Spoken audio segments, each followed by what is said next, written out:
TLC, or do you think this is going to be more of a one-sided affair? I guess the only way to find out is getting into game. Let's jump into those bans, guys. Enjoy this cast. I'm sure it's going to be a fantastic one. It's Team Liquid Citadel versus Yeah We Lost. Hopefully this is another banger. What do you say we do it again, Come on. dog? Oh yeah, absolutely. And kind of on that, back what he said. I think we lost can do it. Like in officials, they've proven they can. Especially with all of the sort of swagger. Wait. Chat, let's back it up here. Why are we banning Gambit? I think that Team Liquid Citadel are obviously on another level compared to. You're letting Energy play Elsa. A org like TSM at the current moment in this. I think if you put your money on Liquid Citadel, you're going to become rich. If you put your money on we lost, I think you're going to lose your money. Liquid Citadel, and I'm sure there's going to be some typing in chat that we can't necessarily see. And you see the lock-in of Mantis here for we lost. That's going to enable some of that poke, that dive, that stuff that's a little more tricky to handle. And they are going to allow at least the Elsa save coming in, obviously, because they did get rid of that Gambit. We're going to see some more traditional stuff across the board here from these two teams. And if you do, allow that something like Gambit coming through, you usually want to get rid of the Loki, but instead locking in the Mantis. Instead, they're just worried more about those crystals, Liquid Citadel. It's interesting. I mean, obviously, we lost showing they love to play that damage boost composition, no matter how you get it. But for Team Liquid Citadel, they want to play around that Elsa again. We've seen how good energy could be on that hero and stuff. And, we've seen also for the same thing with we lost is the first time I believe Jitward in a while is going to be able to play the Daredevil as well, maybe. So they have options. Yeah. They're getting one-sided matchups. That is a very interesting one.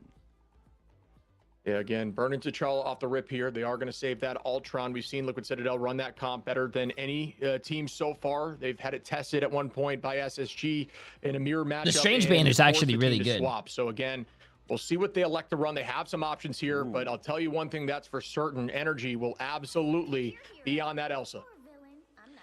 Well, there it is. Respect towards Paulie on the cap as well to get rid of the ban, or to get rid of Paulie's cap specifically. And then for the side of we lost. Banning Strange takes away the TP chat. Strange because Liquid Citadel want to make sure it gives the team the ability to like TP back to the point if they need, but the other team, if they're losing, can't TP back. So far throughout, which has kind of been sort of under talked about for sure, Shib. Like I know you can mention how good these Doctor Strange plays have been, but I feel like they've been super vital too. Like in the last series, we saw big Doctor Strange plays, but I think none other than, when we saw Swamp Gaming and Day switching over it too, right? A lot of these duelist players can play a very high level Doctor Strange like Kendrick can.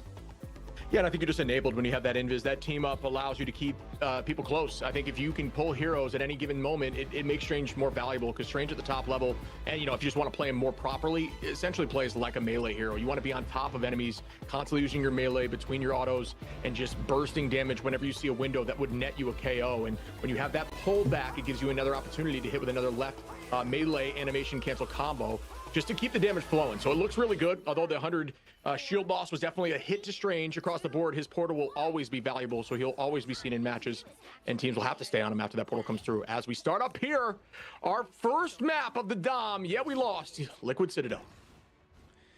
All right, Shib starting it out. We get to see Spark Chief on his Hulk yet again. All these players talking about how, or at least a lot of the fans, also noticing that Hulk plays have been the #1 feature of this Ignite series, but it's gonna be very love the Hulk plays, bro. Oh my goodness, Cooper's already gone.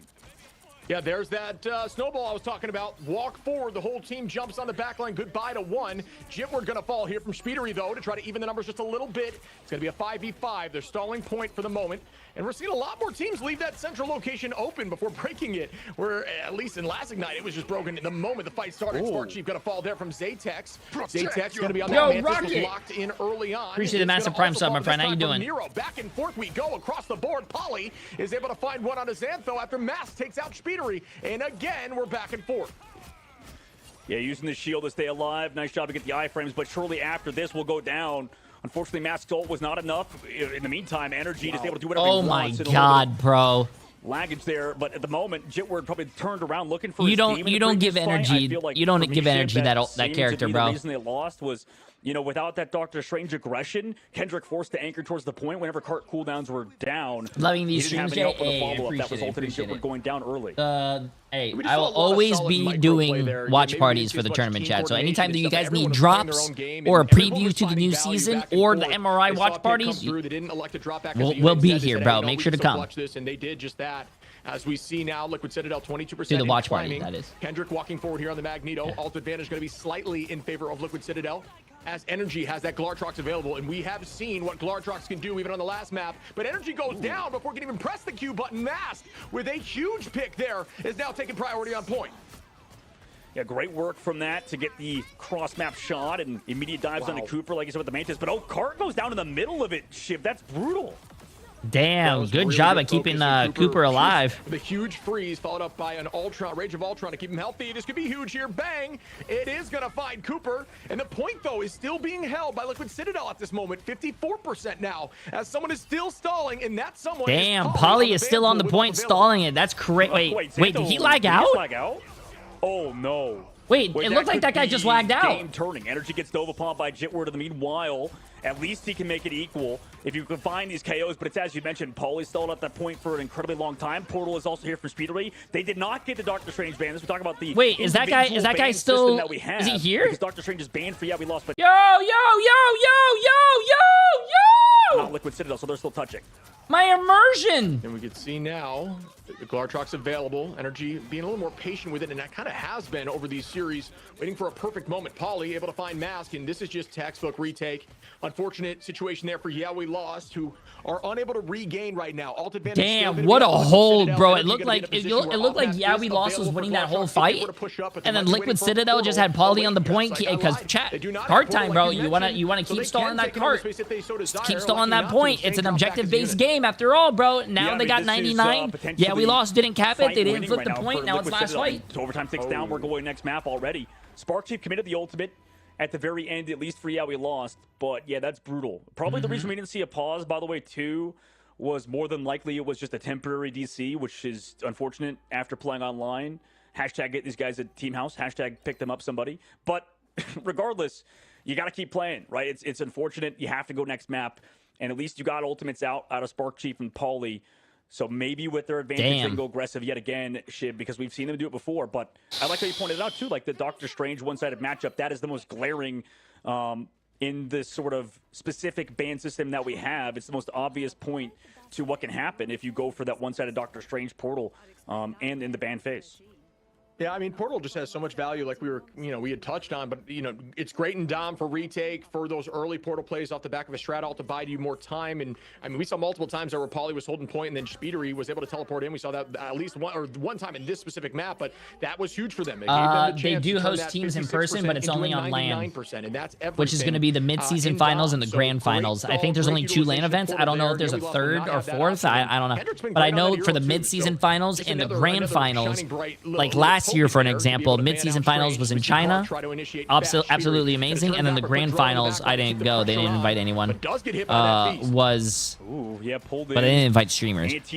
Was in... who's got that boost, but no KOs just yet. It was at a dream hack. It was Atlanta. Looking for back line. Everybody's trying to peel him off, though, with this Wolf ultimate. So point still, or Fox ultimate, rather, as Zatex also popping another ultimate to keep up this aggression for We Lost. A lot of pressure out now. Paulie going to launch all towards the back line. Try to stall a little bit. Has a ton of HP right now. Still able to find Xantho. Is getting pressured, but not even looking right there under the venom of Cart. Didn't even need to worry about it. Instead, just trying to hold on so the team can get here. But I don't think that will be the case. The Meteor M is committed right there, too. Does find one. What a throw there by Kendrick. Oh, poor energy, bro. And the point still has yet to be taken. Paulie doing a great job at owning this point over these last 2 maps. Yeah, he really has, but the point still kind of being controlled by We Lost until Spark Chief comes back. So they're switching their HP out almost like they're playing in the same computer ship. That was literally some of the best duo tank play. Would you go to the LAN and stream? Oh, I would love to. If Marvel Rivals was like, hey, Jay3. Insane stall there. Still gets a pick through the chaos. Come on over, bro. Some ultimates being I'd say, hey, let's go. I did it for Overwatch. It was a lot of fun. They paused it. I love going to events. As a content creator, I love going to events because not only can I stream the events live, but also if you guys do go to those events, I get to see you guys, and it's very fun to meet up and hang out. Actually, really fun. Switching out with Paulie when he's low, and I guess maybe that's what you do when the likes of Paulie is so free compared to other of these really good I think the match is paused because I think someone on We Lost is lagging. I think Xantho. Yeah, absolutely. I'm with you right now. I mean, that was a great testament. I mean, we also saw Pauly on map 1, like we had talked about, just consistently on point and just peppering the backline at all times. And the comms have to be focused and maybe try to drop Pauly first, but it's difficult into a Van pool that has a lot of solution, has multiple escape tools, 3 escape tools with 2 dashes on sword, does have the double jump, has a shield on range form, and then at any point when ult is what the hell? If I ever see Jay3 at an event, I'm gonna walk up to him and bite his bottom lip. So it's a very difficult decision. Do you focus that Van pool and try to burn him to get the point control, police? or Yo, do you dive the backline, which they Dixon, have been doing? my ass. 01. Yeah, Appreciate I mean, the massive there's, 2 months. A lot to be said already about the two teams. Liquid Citadel looking pretty strong though. It has to be said. I think that that's his name, bro. White Fox That's his name. Is a lot of fun. I love Dixon, to see anyone who's going to be playing White Fox at the moment because I really do think that she's defining what a strategist can do and almost redefining that role as well with the some ways that people are playing her at the moment. Dog, do you think that we lost have a chance to get back into this? If it's in Canada, will you come? Oh, I'm banned from Canada, man. I'm sorry. Yeah, I think they do. I mean, they've had their moments. You know, realistically, maybe they're in this potential deficit because of what happened with Xantho. Like, who knows how that fight goes? Maybe same thing with this one. Right? SMG Yankee for 3 months. Appreciate it. How you doing, my friend? Hope you're having a great weekend. Potentially, you know, maybe we have to hit up No Binds to try to get into his little space station or something. I don't know. Like, I feel like for We Lost, they do have a good shot, and they love obviously playing this triple composition with the Strat pool alongside the Mantis. But this kind of goes to what Shiv said, and it's kind of a little apparent right now what happens when you put somebody on the Van pool that can take advantage of not only that HP pool that he has, but his damage output. Talking as well. to me? HP pool. Yeah, that's the next one. It comes after Van pool, and then we get Jeweler's pool, and then HP pool. Shib, it's 1-0 at the moment, and obviously we know that We Lost do have the potential to get back into this, but with the pause right happening, there is always a question of who it benefits more. Do you think that this kills the momentum of Team Liquid, or do you think that We Lost now they get that chance to just have a little bit of respite and reassess how they're going to approach this one? Yeah, I'm not sure the root cause of what's going on with the pause, obviously, but I will say I think We Lost needs this moment. I think they need to just try to figure things out. Right now, they're struggling with target priority. They're finding some success under the backline. It's not even necessarily that they're getting picks, but they're driving them back. But Pauly is uncontested almost at all times. They're calling it the worst server of all time. To Cart, whose Venom was just pummeling him. He did not even mind. He was still getting picks looking forward. I feel like spun around, okay, chat, hear me out. Rate this idea on a scale of 1 to 10. Put 3 on point to retake. I feel like Marvel Rivals should come out. And Dog, I mean, I'm going to talk with a Emma Frost beach skin, I might not need to, because I think the game might and be then back underway shortly. with that like money that they probably will make, I'm not going to say that question. Otherwise, use it to upgrade the servers. Where I would have been questioning you things. Let's jump back into the game. Oh guys. shit, we're already back into the game. Take it away. As we see Cooper, Speedery, Nero able to find 3. Spark Chief again onto Xantho, and Liquid Citadel are doing a great job of maintaining this presence on point after that pause. Yeah, absolutely. I mean, like, this goes back to with the power of Ultron alongside the Luna Snow, right? Like, it just feels like that back line. You saw Jitward just kind of trying to get a KO and just couldn't. It kind of goes back down to what you're talking about. And, you know, they've really done a good job so far around playing. I feel like I could work for Marvel Rivals, man. It's got to be one of the most, like, the scariest things you can play against right now in North America, the Cooper, Nero, and Speedery back line. But we'll see what happens that upcoming fight. We Lost need to find a KO here early. You know, drone overhealth used by the right clicks, but it's such a low cooldown, and that's kind of why Adam Warlock maybe is not as good as the Ultron. Yeah, a good answer to some of this snowball dive stuff is going to be that triple backline that can output, you know. Oh no, I think they kind of. Oh no, man. See, the problem with these pauses is that it ruins the momentum, and that Elsa ult was actually not it. Is looking for something. There's commitment from Mask here. It's going to be on that strap pool at this moment. Does have some experience available. Jitward looking for a pick, is able to find Speedery. And again, out to Cooper. Energy, though, finds Mask, and Pauly finds Cart. Jitward onto Nero for a third, though, but still 82% and climbing is Liquid Citadel. I mean, every time we're at, like, the end of these fights, and it's like you mentioned, Pauly, Spark Chief still alive, getting the KOs.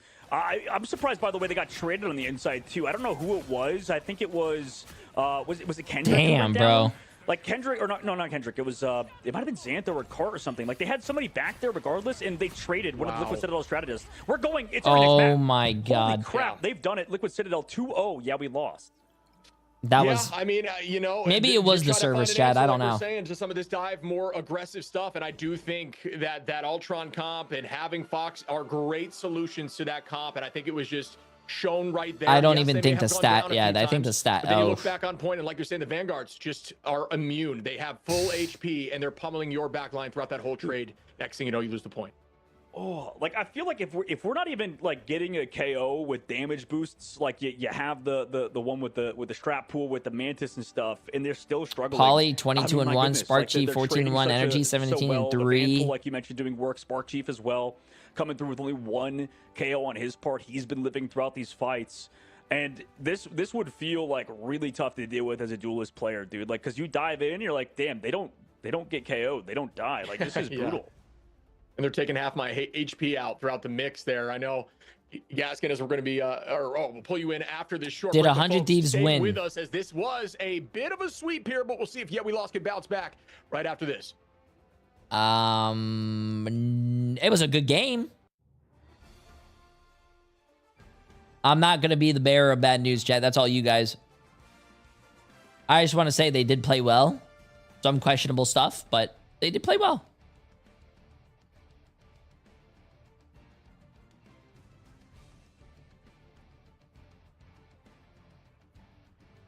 I think these guys are probably going to want to switch servers. I'm pretty sure they're going to want to switch servers or something. Because lag. I don't know.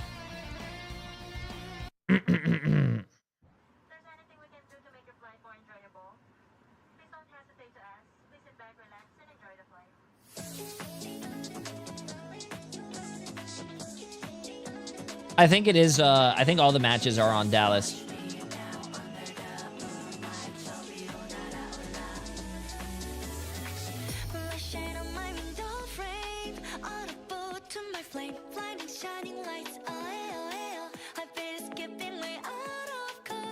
What do you mean Dallas got to be removed? Dallas is in the middle of the country, bro. That's where everyone plays. It's the most balanced. Because if you have people on East Coast... Yeah, if you have people on the East Coast and West Coast, everyone meets up in the middle.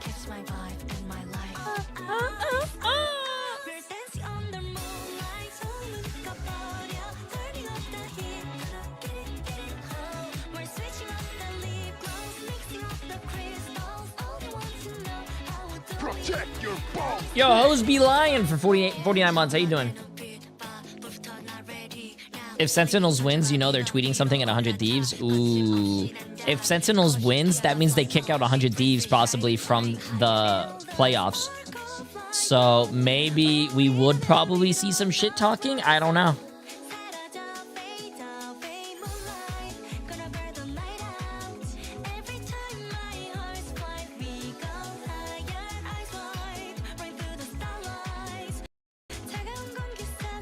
Yeah. Northern VA native here. Are our servers most difficult to compete against? Compete against compared to others? I don't think so. I don't know what server would probably be the hardest.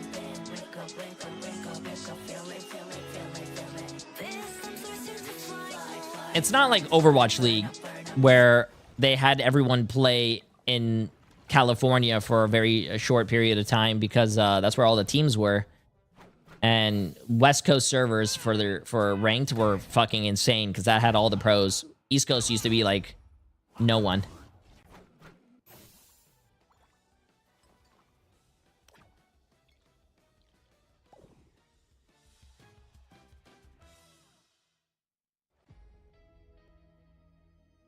A 100 Thieves already tweeted asking if there's room for them in Sen City. There's no way. There's no way.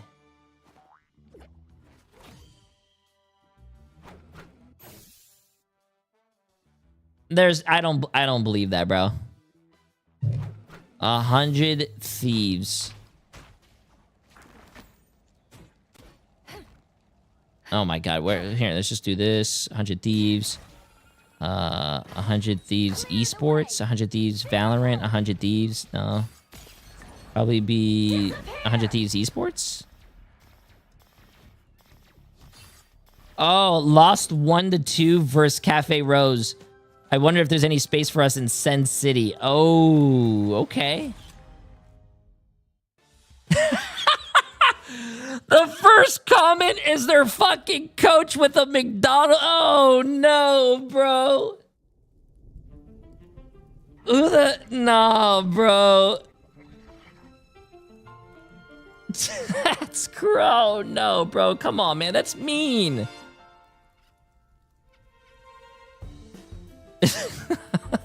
What the fuck is this?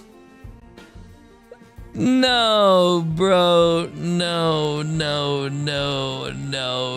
I'm not reading the comments, chat. That seems fucked.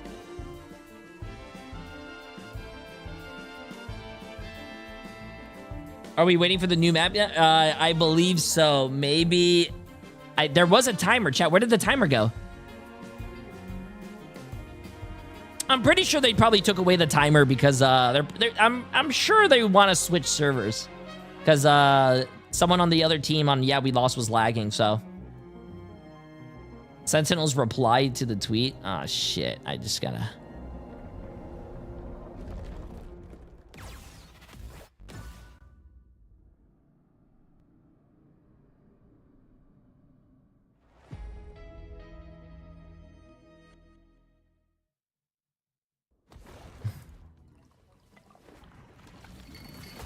How do you see the quotes? Few quotes.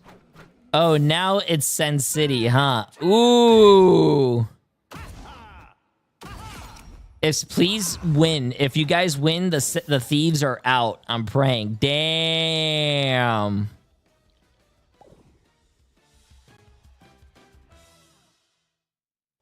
Damn, bro. Sentinels needs to win, chat. It's gonna be a great game. NRG against Sentinels.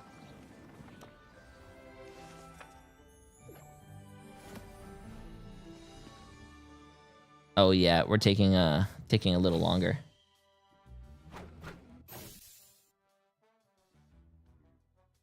I'm loving the shit talk between the two teams though. I think we need more of that. And I know Danny didn't really like it, but it definitely adds a lot of personality, and you know, it adds fun banter for the fans.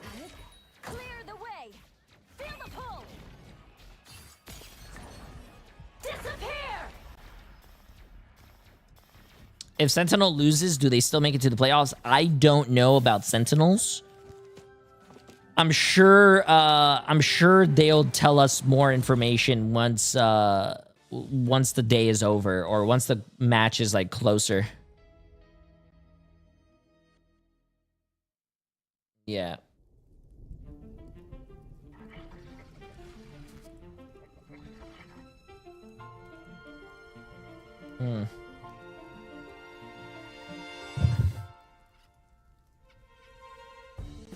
You know what really keeps me motivated, chill guys? This is what I do. I'm almost there, chat. 94, level 93 is around the corner.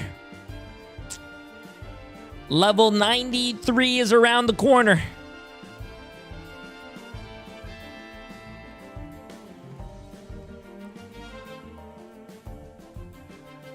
Wait, Sentinels are already in the playoffs? Are you sure?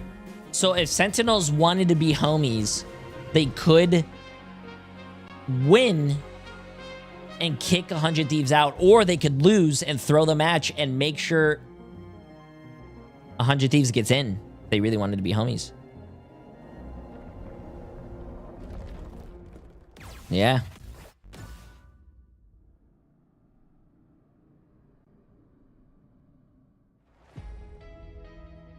That's if they wanted to be friendly. I need 409 more sharks. Welcome back, oh, everyone, we're back. to Marvel Rivals Ignite preseason, and appreciate your patience while these players are just getting ready in the lobby for their second map. At the moment, we've got Team Liquid Citadel against Yeah We Lost, and Team Liquid are 1-0 up against Yeah We Lost. The real question is, can Yeah We Lost come back into it, or will we see Team Liquid Citadel continue to be unbeaten and not even dropping a map? Dogman, initial thoughts? Do you think that Team Liquid Citadel are going to do the 100% here? I mean, I think really I just got to be impressed with the Vanguard play. You know, usually that's more of like a Shib's forte than mine, but like they played it really well. I mean, like obviously you can play well in Vanguard if you have a really good strat line.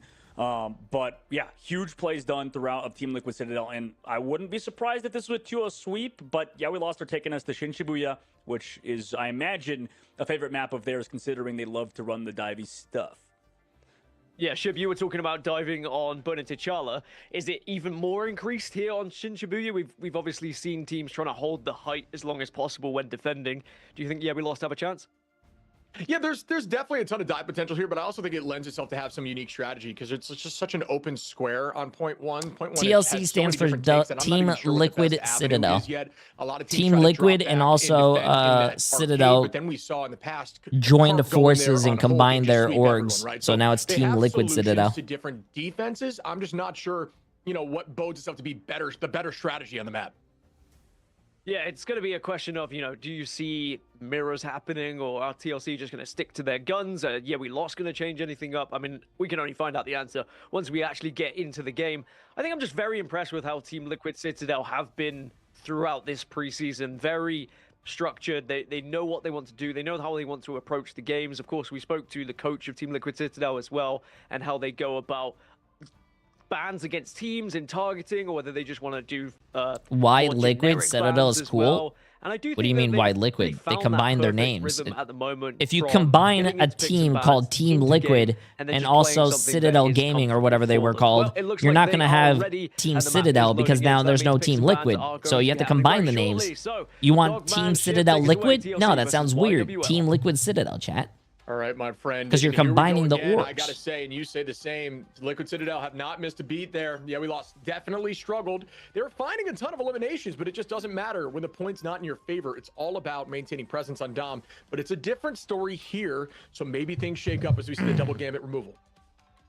Yeah, double gambit removal. Let's see this. And I do kind of like that that Gas brought up their coaches and like going through the ban phase and stuff too, because that kind of goes back to what he was saying, what Gator was said in the interview the other day, was that legit their other coach on the squad is taking more of a role in that ban phase, because it's interesting when he joined FlyQuest. It was when he came over from, the game that shall not be named, and came over, immediately said that I'm not doing the ban phase because I don't really know the meta. I'm just taking more care of like the players personally. But now he's more involved. So that's very interesting. I think that's how game. that dynamic shifted. Obviously, he's a very smart GG's. guy. And as are Liquid Citadel. I gotta go pee real quick before this game starts. Go for that ban to protect again on the Elsa after going through the ban phase with the Gambit. And Ship, this kind of goes back to what you said with Gambits being removed, then letting the Elsa, right? This is kind of an interesting sort of difference of opinion so far, where we immediately get that Mantis Protect off the rip for we lost, whereas both Gambit and Elsa, who are seen as two top-tier heroes this patch, are removed on Citadel side. Yeah, and I like the ban there of the Van Pool. I think we just saw infinite value from that. So that's a good idea there. Obviously, they want to try to get energy back on the Elsa there because he's just dominant on the hero. He's up at the top of the conversation for the very best. And we see the save there of the Ultron. And the thing that kind of surprises me, and I don't think it's necessarily a ban target, but that Ultron does a great job in countering what we lost wants to do. So I think that it's always going to be a solution for them. I'm curious if a ban would do them favors.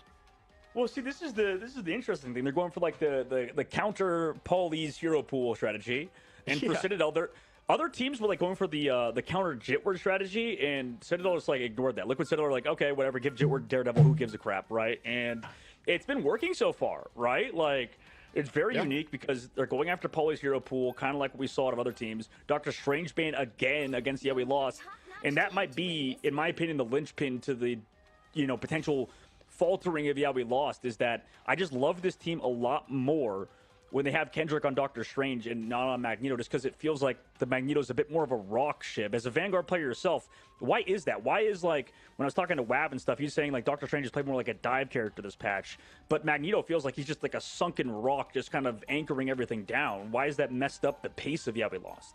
Yeah, I mean, Magneto in general just has a defensive playstyle, and Strange with the new jump buff that he received, the momentum buff, allows him to play so aggro, and you can use that ultimate instead of always being focused on countering, which you do a lot with Magneto. You're trying to answer some sort of ultimate, you're trying to stop a strat. With Strange, you can just ult whenever you see a window because it can be massive. It affects everyone around you. Was that a ramen cart, chat? I actually never really noticed what kind of cart it was. Was it ramen? Typically, it's just an answer, so it makes you play a little bit more defensively. Ramen sounds as a whole, so fire right now. And we lost doesn't like to be reactive. They want to be forcing the teams to react to them.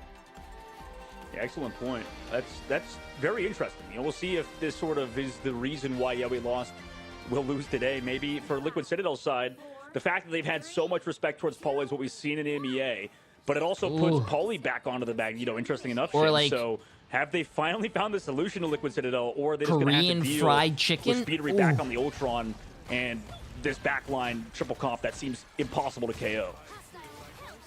See you in a moment. Let the games begin, folks. I like the attack strategy from We Lost here, breaking down that wall and playing on the left side. We saw a lot of this in Ignite Stage 1, opening things up. You don't ever want to get caught in the choke, which you see a ton in ladder. That will shake away completely at this level of play, and they'll always try to sweep and find a different avenue, because just so you put you in a horrible position, just constantly fighting in that choke. Jitward tries to make a play in the backline, forces out Bubble there. Paulie holding the height is also going to be on that Magneto now and finds Cart in the backline, looking for a two-piece. His energy takes out Zatex, and that's a good start here for Team Liquid Citadel. We Lost us have ult available here, though, for Mask.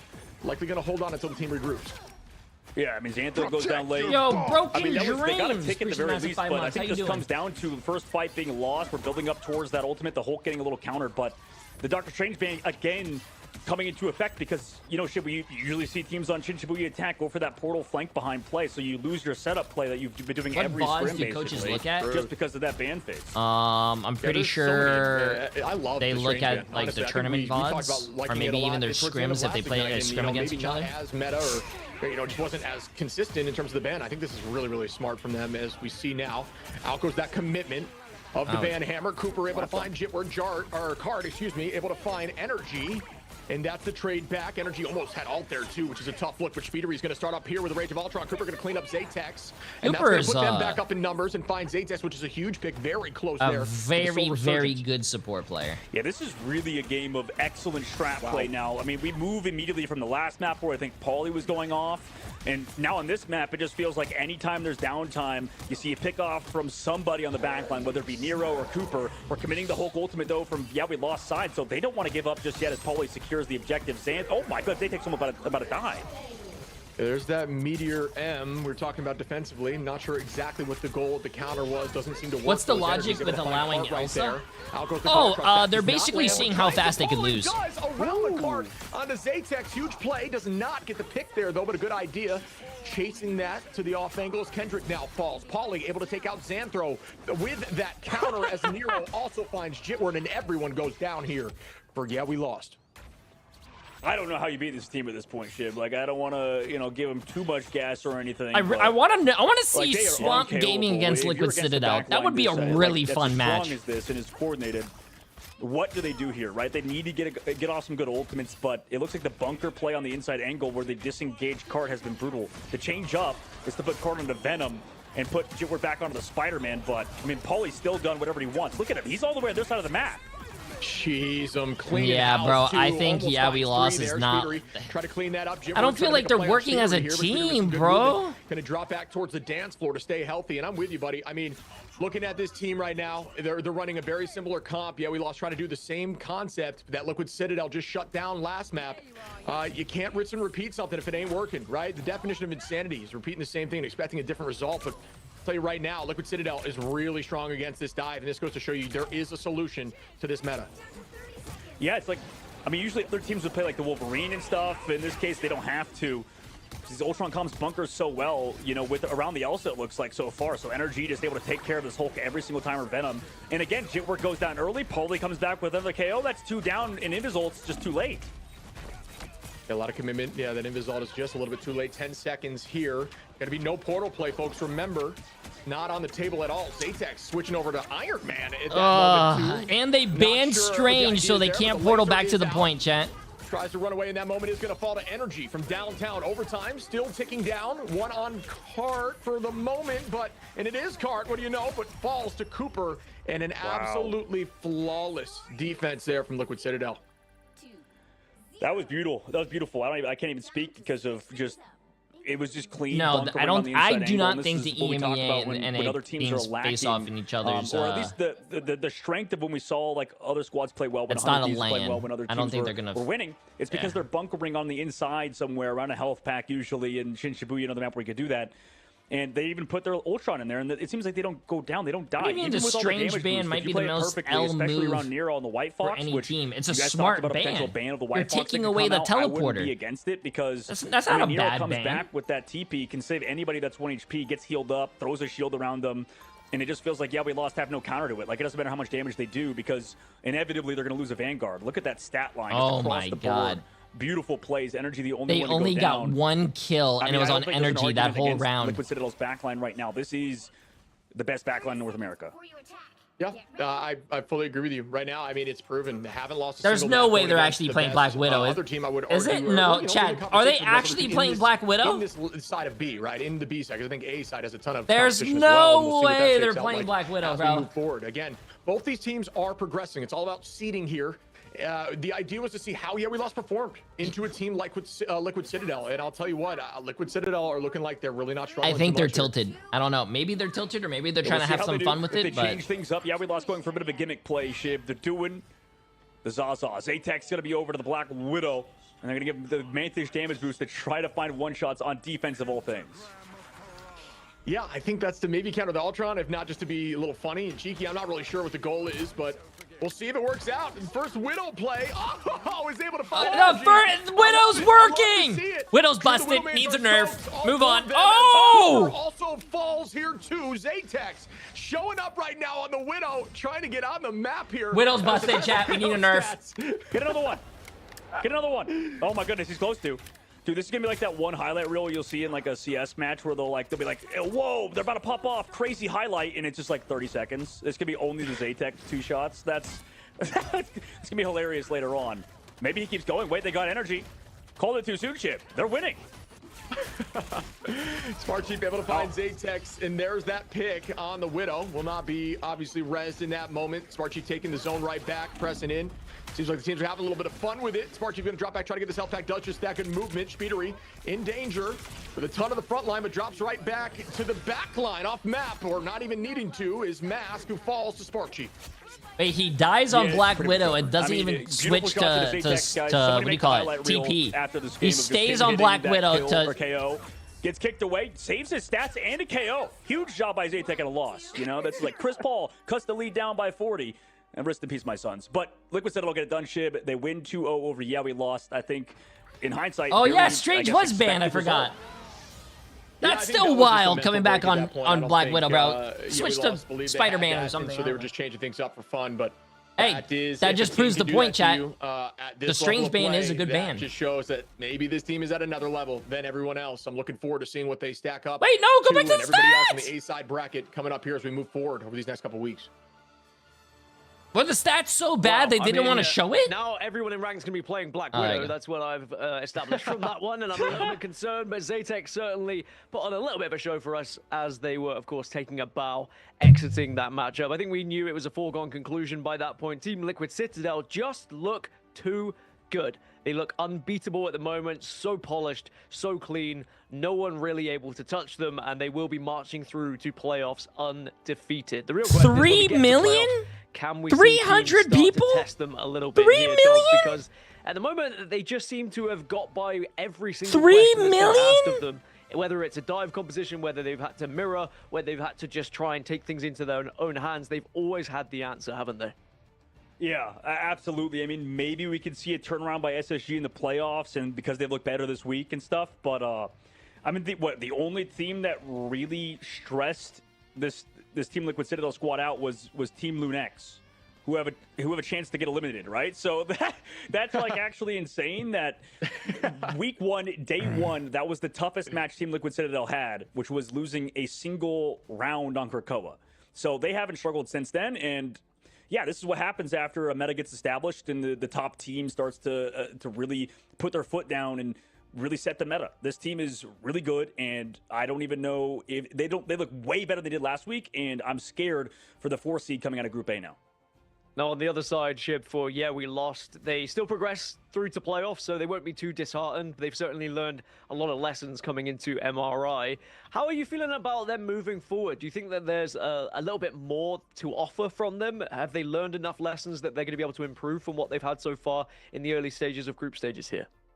Yeah, I think they're a solid Yeah, team. Team I mean, Liquid they Citadel is absolutely the top in their bracket. dominate. They Some actually teams are did just not super lose important, in their but bracket. I think they have They been are dominated, at least by Liquid Citadel. I think they're need to go back looking to their homework, really try to find a way good around this comp that they're really solid at. They run this Ultron super well. Speedery didn't go down a single time there on the Ultron in that map, and maybe didn't get a ton of KOs, but that's not really the point. The point is to protect that backline from some of this dive that's there, and absolutely did that. A lot of the backline only goes down one I don't know time, who's right? in the The playoffs next yet, is Energy chat. with 3, and he was just playing hyper aggro. Just I'm pretty sure the casters will tell you who's in the playoffs. Comp to this team. I want to Playoffs. see what else. Yeah, we lost can cook to try to push forward against a team of this caliber.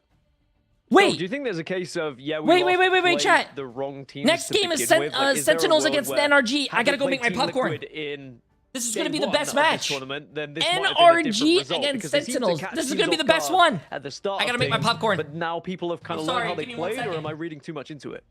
No, I think you're absolutely right. I think that Team Liquid Citadel, I could see them, week 1, day 1 or 2, definitely being caught off guard. I think you're 100% on the mark there. But it's a matter of now it might be too late, right? It's like you've let this main character just keep getting stronger and stronger. It's like the final boss was like showed up at the beginning. It's the classic thing, the main character's like, I'll get you at the end, and then obviously the boss gets dominated by the main character because he's so OP at that point. So it's very much so in that regard. And also the meta is disgusting for them, and especially to keep playing it this way, because all they're doing is playing, like Shib said, around the Ultron, not dying. And what they do is they have Cooper in the back line doing damage down range, kind of playing that sort of main strategist, and then obviously same thing sort of where speed. But then you have Nero, who is kind of doing whatever he wants, but rubber banding, where he's on an off angle, doing crazy things on White Fox with the diver, like Spark Chief or whatever. And the moment he sees Cooper or his Ultron get low, he's just TPing back and just playing with them, and then they KO the tank. So it's just such smart play, and this is a really good meta for this squad. I'm sure that now teams will be studying Team Liquid Citadel, as they will be Swamp Gaming as well, and trying to find where their strengths and weaknesses are. But Shib, you were saying they've figured it out, they've stopped dive. What do you bring that down to? Is it White Fox? Is it as simple as that, or is it something a little bit deeper? Well, I think looking at the stats is a great way to show this. So I want to draw attention. Speedery has the most healing on the team with 8K. Obviously, look at Mask and Xantho. They're at 11 and 13. So healing is not even what I'm trying to reference here. Then you look at the damage numbers. Cooper and Nero both at 8, 7, and then Speedery at 9. And I'm talking the same damage as Energy at 9. They are just focused on dealing damage and healing only when they need to. They are just bursting everyone down that aggresses them in the back line. They're allowing Fox to do some crazy stuff while Ultron just protects them and heals them and gets the most healing numbers in the game. Well, maybe we can find out a little bit more from the horse's mouth, because we have an interview now. We've got Speedery, who is going to be joining us here after a very impressive group stage, to say the least. Speed, I mean, that is a 5-0, unbeaten on every single map. I'm sure that you guys are feeling pretty good right now. I just want to ask you in general, you seem to have figured out this meta. What do you bring that down to? Is it just studying other teams, or have you just been focusing on your strengths as a squad?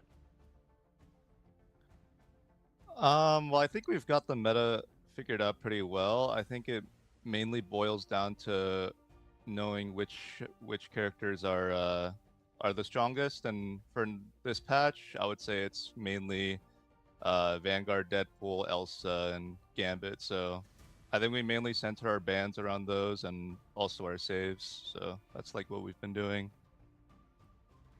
I mean, you guys have looked untouchable thus far. How far can it go, though? Your sights must be set on winning preseason now to just trying to assert some dominance. Do you have a particular team you think is going to be your biggest challenge? I mean, Swamp Gaming obviously comes to mind. Yeah, I think we can't really be too excited about this current group stage, because I think our group is easier than the other one. But yeah, I'd say Swamp is probably our team to beat. They're the hardest team in the other bracket for sure. Well, on that note, obviously, since the number 1 seed is steadily in your hands at this point, right? Out of all of the teams that could be that 4th seed in the other group, who would be kind of the most interesting matchup for you? And also, because if you could eliminate out of the tournament early on, who would you feel between Sentinels, NRG, Cafe Rose, or 100 Thieves? Is there any specific team that you're surprised, first of all, that will be a 4th seed? Because you said it's the harder group, but, who do you kind of want to play against in maybe the hardest matchup for you? I I feel like they're all pretty similar in strength, but maybe NRG is probably the hardest team to be in the 4th seed if we were to play them. Is that like a stylistic thing? Is like a matchup thing specifically, or it's just they look like the strongest in practice, and it's not like they're doing necessarily well against you guys or something? I would say, yeah, they just look the best in practice. I think they have like a better grasp on the meta, and they have pretty strong players. Perfect. Shaking up the questions a little bit, but you guys are banning out Strange. Is that more targeted to Kendrick? I've always said I think the Strange ban is awesome because it gets rid of the retake potential, and that completely removes it from the idea of what you have to worry about. Can you walk me through the thought process there? Yeah, it was pretty targeted towards Kendrick. It's we've watched back their matches, and that dude just flies in with 100 charge and maybe one-shot someone. And we were also thinking that since I'm on Ultron, if he can like fly at me or something, that would be really annoying. And also, they're a team that really likes to do like the TP, like kidnapping play on a lot of maps. So we figured, yeah, we should probably take that away from them. Beautiful. Yeah, I'm loving the change in ban from you guys this season for sure. Well done. It does seem like you guys have everything figured out at the moment. Speed, this is a chance where I'll give you an opportunity to maybe shout out any fans, any friends, or your teammates. What have you got to say to the world that's watching possibly the best team in the region right now? Well, I give a shout out to my team and my coaching staff, especially Gator and Legit. They've done a really, really good job at helping us understand what's good and what's bad on the current patch. And chat, I don't have fucking popcorn, awesome to be around. So yeah, shout out to them. They are definitely awesome to watch as well. Congratulations, my friend. Enjoy your winning moments, and we look forward to seeing you in playoffs. Thank you. Congrats, buddy. Well, there we have it. The unbeaten, untouchable, undefeatable Team Liquid Citadel. Can anyone reach them when we get to playoffs, guys? Because that's going to be the question that's going to be burning on the tip of our tongues, I'm sure. But now we get to shift I don't have popcorn. our direction in conversation from an unbeaten I went to go do some popcorn. There's no popcorn. To play for as we go into our next matchup. And I don't want to give away too much. But of course, Cafe Rose are very and I got some other riding different on this chips. one, as are 100 Thieves. And after the break, of course, we will figure out just what we need in both of these we matchups. have popcorn! Quick prediction from you, Dogman. If you had to Bright give me Warrior, right now, appreciate nice and give us something NRG popcorn. versus Sen. One word. Who's winning? N is in the team name. That's all I'll say. Okay, that could be Sen, that could be NRG, I don't know, but one of them has to get a victory, and of course, it could be at the demise of Cafe Rose or 100 Thieves. We'll find out a little bit more after this break.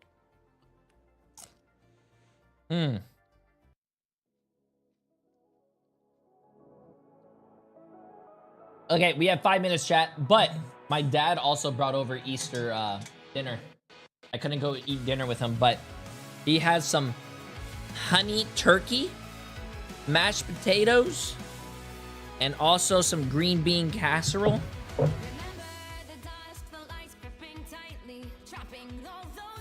I think there's a little bit of cat hair in there as well. That looks delicious. Yeah, I can start the preds in a bit. In a bit.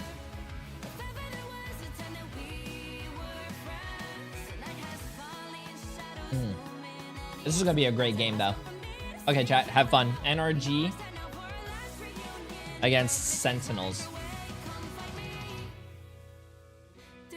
This is gonna be a great game. I think this is gonna be the best matchup of the day.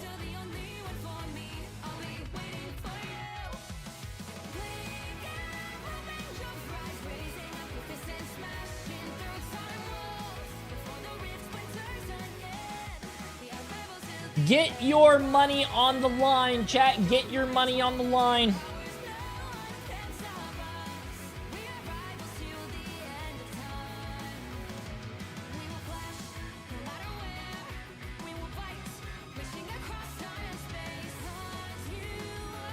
Get your money in the game.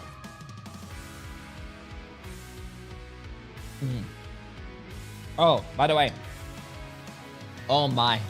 Cheers, chat, if anyone else is. Cheers.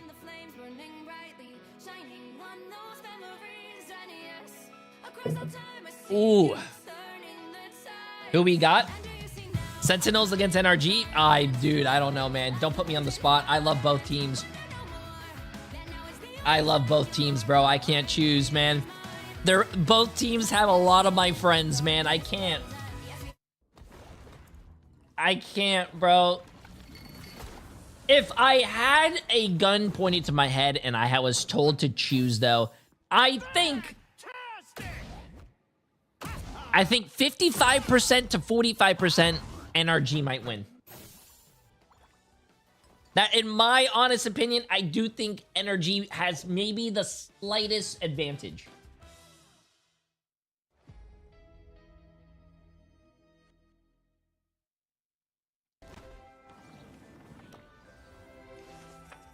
Uh-oh, I didn't bring a knife. Oh well.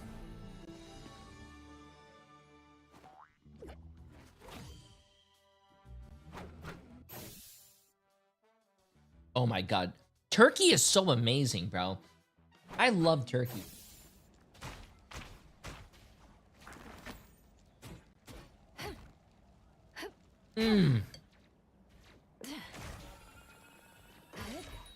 Bro. Turkey is the best.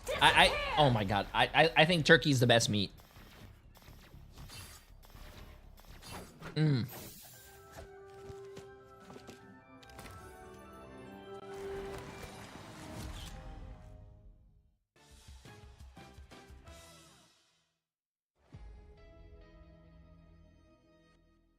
Nah, bro. Turkey is so good. Also, this bet is looking really good. It's a 50-50.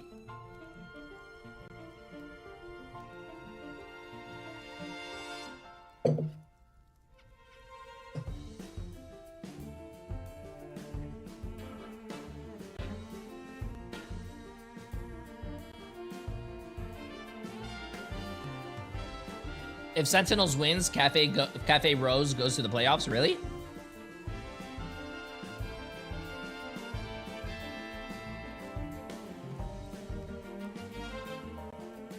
Wait, do I have to refresh? Uh-oh. Oh, I don't have to refresh.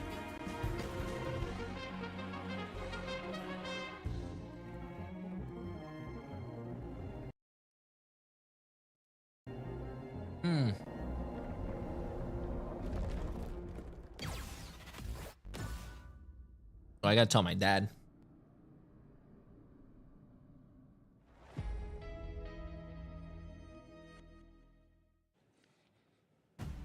Okay, chat, let's get this. Ladies, gents, and MBs, welcome back to Marvel Look at this bet. Rivals Ignite. 2.2 to It is 2.3 time, million. though, for the biggest game of the day. NRG Shock Yes. versus Sentinels. Now, let me set the stage for you. We have a Biggest game of the day. Cafe Rose waiting in the wings with bated breath. If NRG win this game, Cafe Rose are out of the tournament. If Sen win this game, 100 Thieves are out of the tournament and will not qualify for playoffs. Oh, It big is A. insane what is on the line here, Shib. I mean, we couldn't ask for a better matchup here in preseason.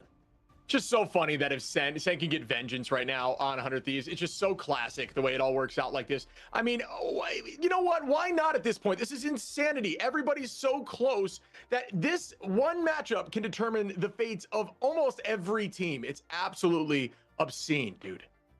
Absolutely obscene indeed. Let's take a look at our first roster then, because it is a chance to look at this Sentinel squad, who obviously there's been a back and forth. There we go. Look at them all. Put Kurova Now in. they have the opportunity to put them Put to the Kurova sword. in. Dog, talk me through this roster. Yeah, absolutely. I mean, it's the new dogs coming in NRG, right? Obviously, our new partner teams, but Sentinels have been around forever. They're storied. So it is funny that the implication does have impact on 100 Thieves, and Team Sentinels is completely different than the old version of Sentinels, right? The one with Nectar on it, which I'm sure they're kind of missing to a degree, just because Yusher, the new guy on the block, has been solid, but based on what we've seen out of Yusher in the other side, it's still been impressive, but the whole squad still obviously has the core back after taking That's a break. Crimzo from Overwatch, coming back yeah. with Korova, Rymazing, and Crimzo. But it's interesting as well to have Mir, who's been that hard flex, comes in sometimes for a Korova and has looked solid in his outings. But regardless, I mean, this team, I would say, I don't know if I would say it's the most talented version of Sentinels we've seen thus far, but they're definitely the most, they have the most to prove, I think, out of any Sentinel squad that we've seen in the history of Marvel Rivals Esports.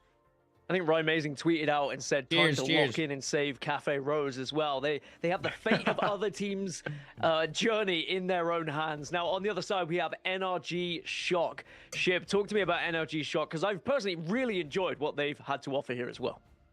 Yeah, a new team as a unit, but they're locked in. I mean, Chime, Madara, Renko, Stinkers, Velocity, Window, Chuckles on the bench, but the dude's still discussing. They've got so much talent. It's just a matter of, can they lock in and figure it out, understand the comms, cut through all the noise, and make the plays they intend to make properly. They've showed that they can beat some of the best teams, and they showed that they can lose in situations that they should have won. So this is a team that is make or break, and right now is an absolute make or break moment.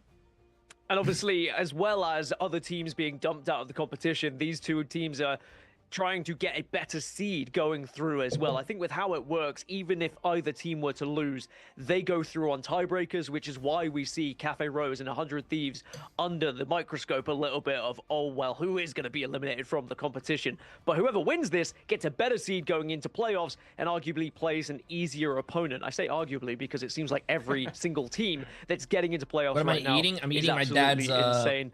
Dog, what's your thoughts on NRG Shock as well? Easter because I know dinner. you know these guys very well. Yeah, I mean, like, obviously they have a lot of guys on the bench too that are sitting around. Oh like yeah, you Dilly, me and Shib are homies. and I love I've Shib. been talking up Chime, so I really like that guy's been playing better recently. Also, flexing to a lot of different heroes. I mean, I think that's always impressive. I think Shib and I can attest to in the past of MRC guys, like some of the players get left behind. But Chime definitely not one of them. The fact that he got picked up for this roster and is performing is awesome to see. As our first map will be Celestial Husk. What's the bet looking like? 50-50. Celestial Husk. We've seen a win for it on NRG. The same amount of total voters, the same amount of fucking money. Oh my god. Celestial Husk. This should be an exciting one to open here. Yeah, I agree with you. I think this map how you doing, Ada? weird compositions. Is Korova I playing think that today? The one map, indoors map, I wish I knew it off the top of my head, is a little more tricky to run dive stuff, but outside of that, the other two are very dive focused, and you can really stall for a long time with Venom. There's a lot of central structures to play around. You know, you could see potentially, you know, the comps could be crazy, and I say that because Sentinels has run a lot of weird stuff, so I really don't know what they're going to come out the door with, but that I think is the main question. I think Sentinels, they're known for weird stuff, and they found some success, but you can't get away with those unique comps forever into a team that's going to lock in on the meta heavy. So we'll see if NRG does just that. We'll find out in a moment. We will. It's going to be such a strange scenario for both of these teams. Basically having another squad relying on them to win, praying that they're going to win, praying on the other team's downfall. Well, there's only one way we can find out who's going to be progressing into playoffs. It's Sentinels versus NRG Shock. Guys, take it away. All right, my friend, this is an intense one for sure. I know there's a lot of eyes on here, whether it's for these two organizations, which this is going to be a great game, or for the two organizations that are on the line. We're going to see the ban of Gambit off the rip, the removal of Mantis, and the lock-in of Elsa for both. Yeah, immediately we get to see the Chime versus Usher Elsa mismatch, or match rather. Which is going to be a ton I already of fun, don't like it so far. Yeah, just mirroring on both sides. It's kind of what we've seen out of both squads before. And I already don't like it. It kind it. of goes back to what we heard in the interview with Speed is that I think this group, and what Gask was also mentioning, this group is definitely really hard. And I think even if a team does go 5th, 6th seed, I think every team in this group has been really good. And Group B, I think it was a little bit more top heavy. So regardless, it's like you mentioned, you want to get that better seed. You want to maybe get that favorable matchup. You know, do you want to play against the we lost potentially, which would be insane if you have to play against them. But Captain America, ban pool ban. This is a very similar ban phase to I believe we saw out of actually, we lost when they got rid of the Van Pool early on, but it's going to be a domination first as the Ultron is protected. The yellow flag next to their name means that is the person who is banning for that very team. strong cap as well. You know, up there with Pauly in terms of band focus. Those are the people who are in charge of the band. Absolutely takes the cake. And usually in we've only comp, seen it one time, and everyone not gets to forever, say in the so band. that's just No, the case, but you in can see organized Crimzo immediately gameplay, going to you have that a venom. leader who So does does the bands. have some versatility, and Dongmin actually going to be on the group, which is another character that Crimzo runs well. So you can see the change up as Dongmin has been running a lot of that Magneto and been more of a mainstay on point.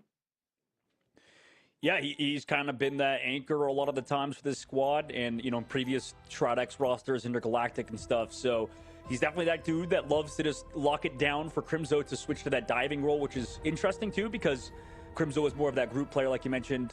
I don't get this ban system explained. You ban for the other team, you save for your team. You cannot save characters who are already banned. So let's say you versus me. I ban Elsa. That means your team can't play Elsa. I could still play Elsa unless you ban it. But if I get to save it first, you cannot ban the character I saved. Potentially, what happens to 100 Thieves if Sentinels were to win, and then same thing for Energy Shock and Cafe Rose. So a ton of stuff on the line, and you know, with all the drama, with all the stuff, we still have to go see the game Jam, himself. a Bucky main Can now? you sure Good. step up, be that You did guy yourself a Sentinels favor. need to fill in the shoes of Nectar? And can Energy Shock and Okay, Chime chat. Let's see finally this, the cement beginning of themselves this as game. some of the best duelists in the game. We're going to see if this is an aggressive portal. No, it's going to be a setup portal to get on point early. Said Crimzo there on the Venom, getting ready to dive the back line. Usher, obviously, going to be on that Elsa, match right back by Chime. We're going to see how both that of these works out in teams a are moment. good, bro. Stinkers I don't on know the who's going to Ultron. win. Madara going to be playing.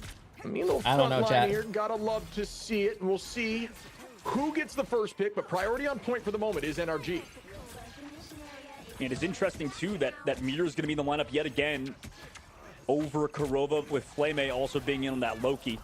So they're going to be playing sort of bunkered up together, cohesive as a unit, trying to make plays in the backside, whereas Yusha already taking Crimzo window so low. But he comes back, falls back to the heels of the squad, and shit, we might see early strat ults in this upcoming fight unless one of these tier 3 Elsas goes off. Yeah, you can get a feel right now. The teams are trying to just understand each other. They're playing a little slower. They're not trying to overextend, but dominate. The first one there. Anamata was a good start. Rank a good teleport out, but the point likely will We're be still captured in a even. moment by Sentinels. Both teams are down a tank. As Chime finds one to try to even the odds just a little bit, and down goes Crimzo. Window stalling point for days, and that's the power of a cap with a drone. Dongmin now very low in HP, but Ryan Mazing got to press the Q button with that Rage of Ultron. Match right back with the dance floor. Portal comes through from Madara, though, to even the numbers once more. But that is going to be an alt charge reduction there for Madara. Looking towards velocity from the back line, able to take down Madara too. That's a huge pick-off trade yet again. And it's once more, I mean, you have the Ultron's Rage to sort of stagger it up. Point still not capped, but it's kind of what Speedo brought up earlier in that interview. No one has capped yet. Ults are flying. This is crazy. Rest in peace, Chime and Window. Good shots there by Yusha, walking forward, find a 3. Now, and Sentinels ends up taking the first cap. Sending them right back to the spawn. Yusha been 10% popping. on and climbing. Sentinels with heavy ult advantage after that fight too, going exactly the way they wanted. Yeah, so far, this has been kind of everything Sentinels has wanted. Got ults out, you got Chime's ultimate, the Glartrox removed, and won the fight. You can set up your own here, Shib. For Energy Shock, they need to make sure not too many people get stuck in this ultimate. You see Stinkers trying to build. They're just trying to play a way to find a way to get in there and force out something. Crimzo with a nice combo there, waiting that 2 seconds to ensure that all pops at the same time as those tendrils. Window trades. Both teams are down to support. No. Energy Shock looks like they're showing someone life. Can they get this point moving? 41 up here for Sentinels to nothing. Out goes that freedom charge. Window just going to send him on a Ryan Mason, who's trying to escape in that moment, able to move like crazy. The movement looks gross as the Fox goes out. But Madara's able to find Ryan Mason in the mix on the Emma. Dogman is going crazy right now.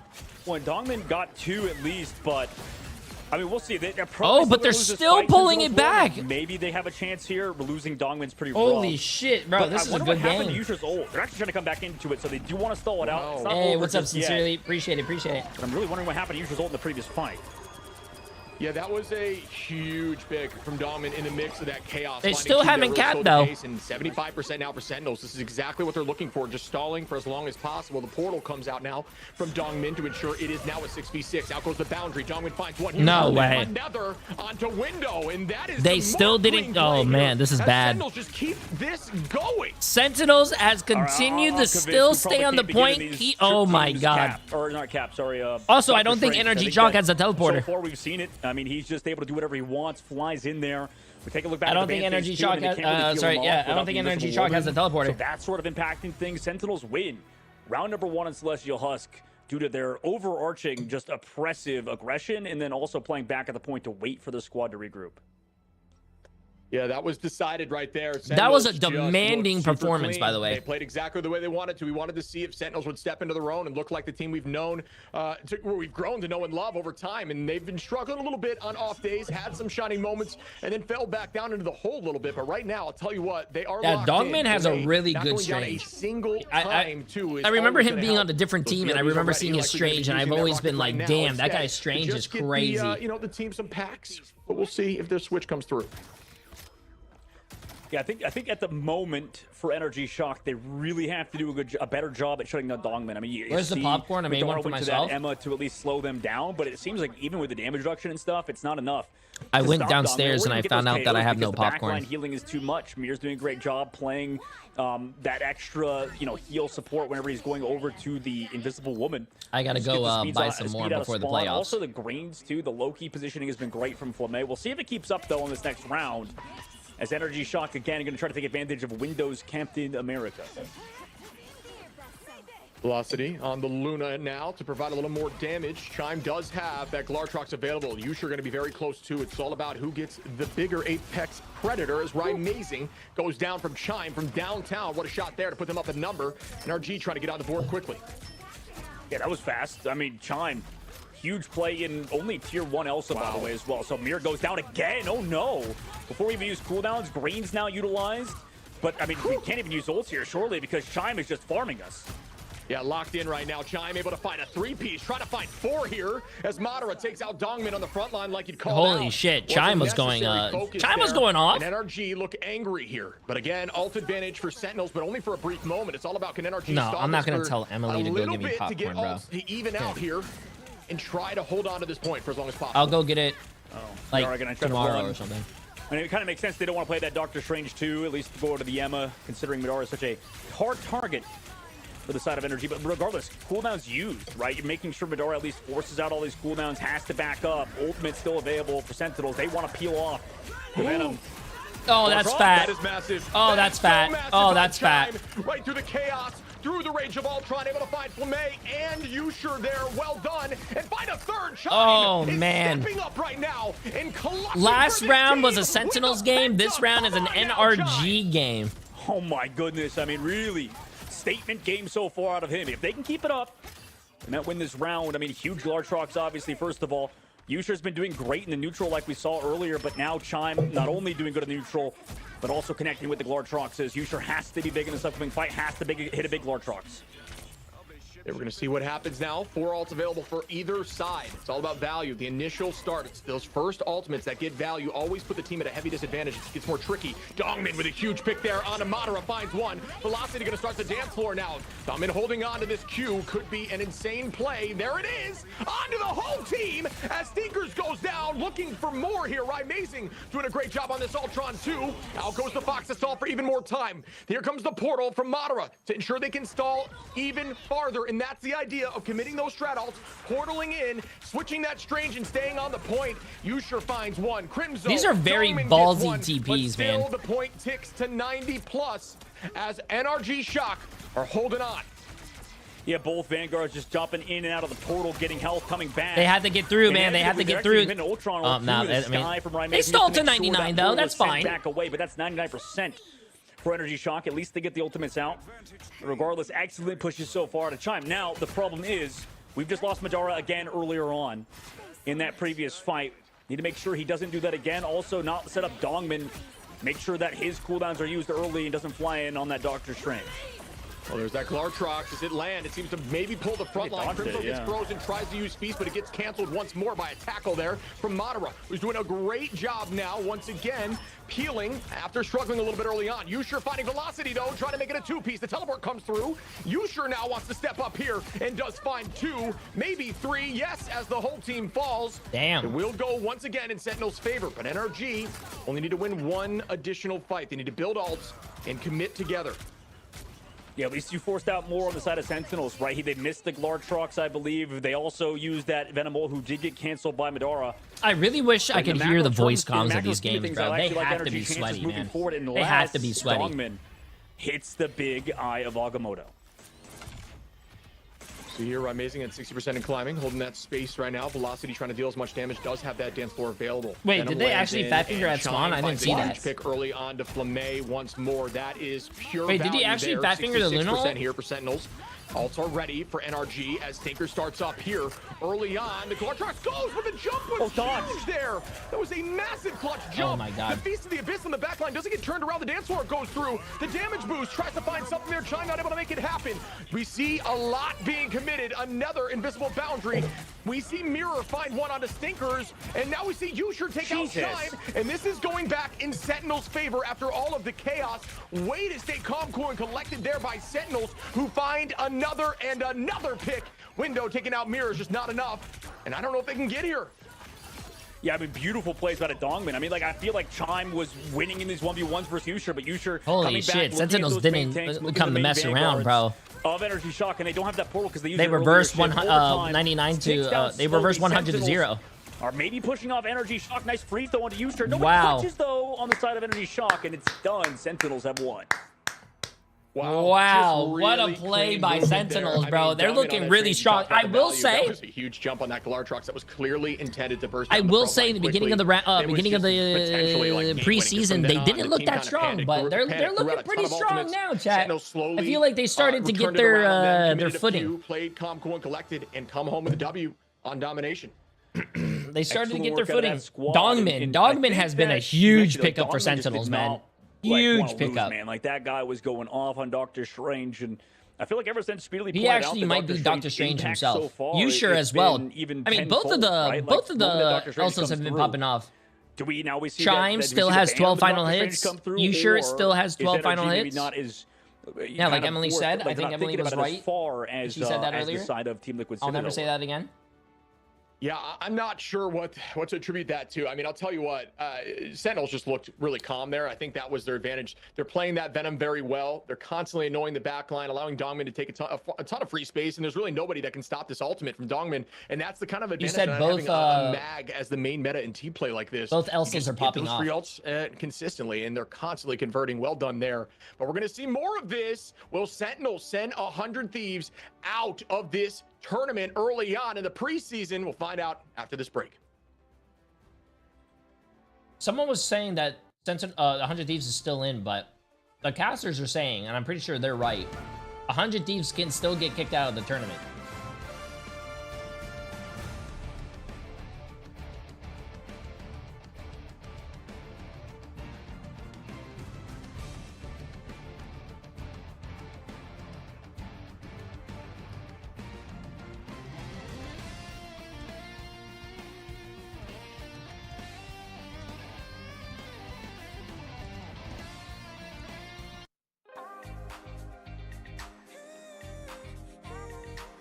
Only a 2-minute break, Jack. We'll get back to the action.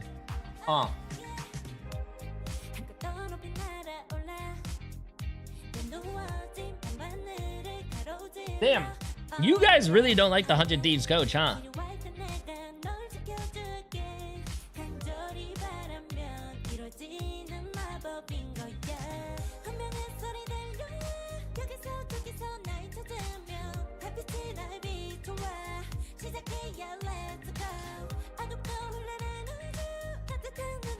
The preseason works for seeding for the regular seeding. For the regular season.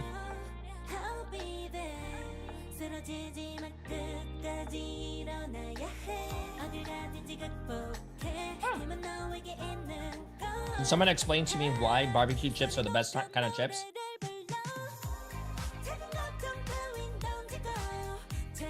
There is nothing better than barbecue chips.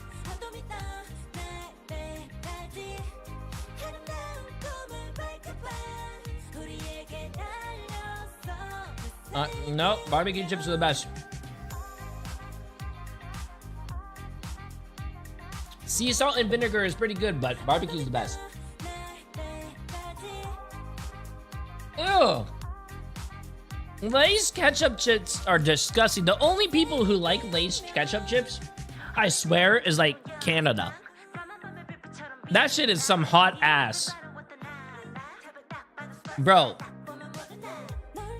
Ketchup chips are disgusting. I mean, then again, I wouldn't expect much from Canada, bro. They can't even win in their own sport, ice hockey, bro. You know, I said it. Come on, Canada. What are you guys doing?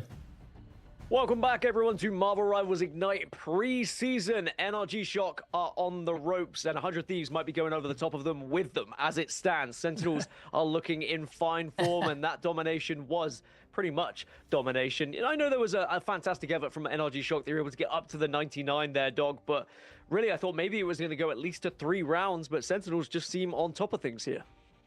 Yes, they just seem to be pressing every advantage they have, and there was moments, honestly, where you saw Chime popping off and hey. really doing everything I he could. lived in Canada for a little bit, Chad. I could talk shit. I don't think we saw a lot of the other Ultrons get picked off like that, but that's just because Chime is winning in that 1v1. But, it doesn't end up mattering if Dongman's just going to put the team on his back, right? Like, at the end of the day, that's what it was. Like, Dongman was dodging everything. He felt like he was in the Matrix, right? Like, there was so many things that Dongman did right, and just it didn't feel like he lost a step at any moment.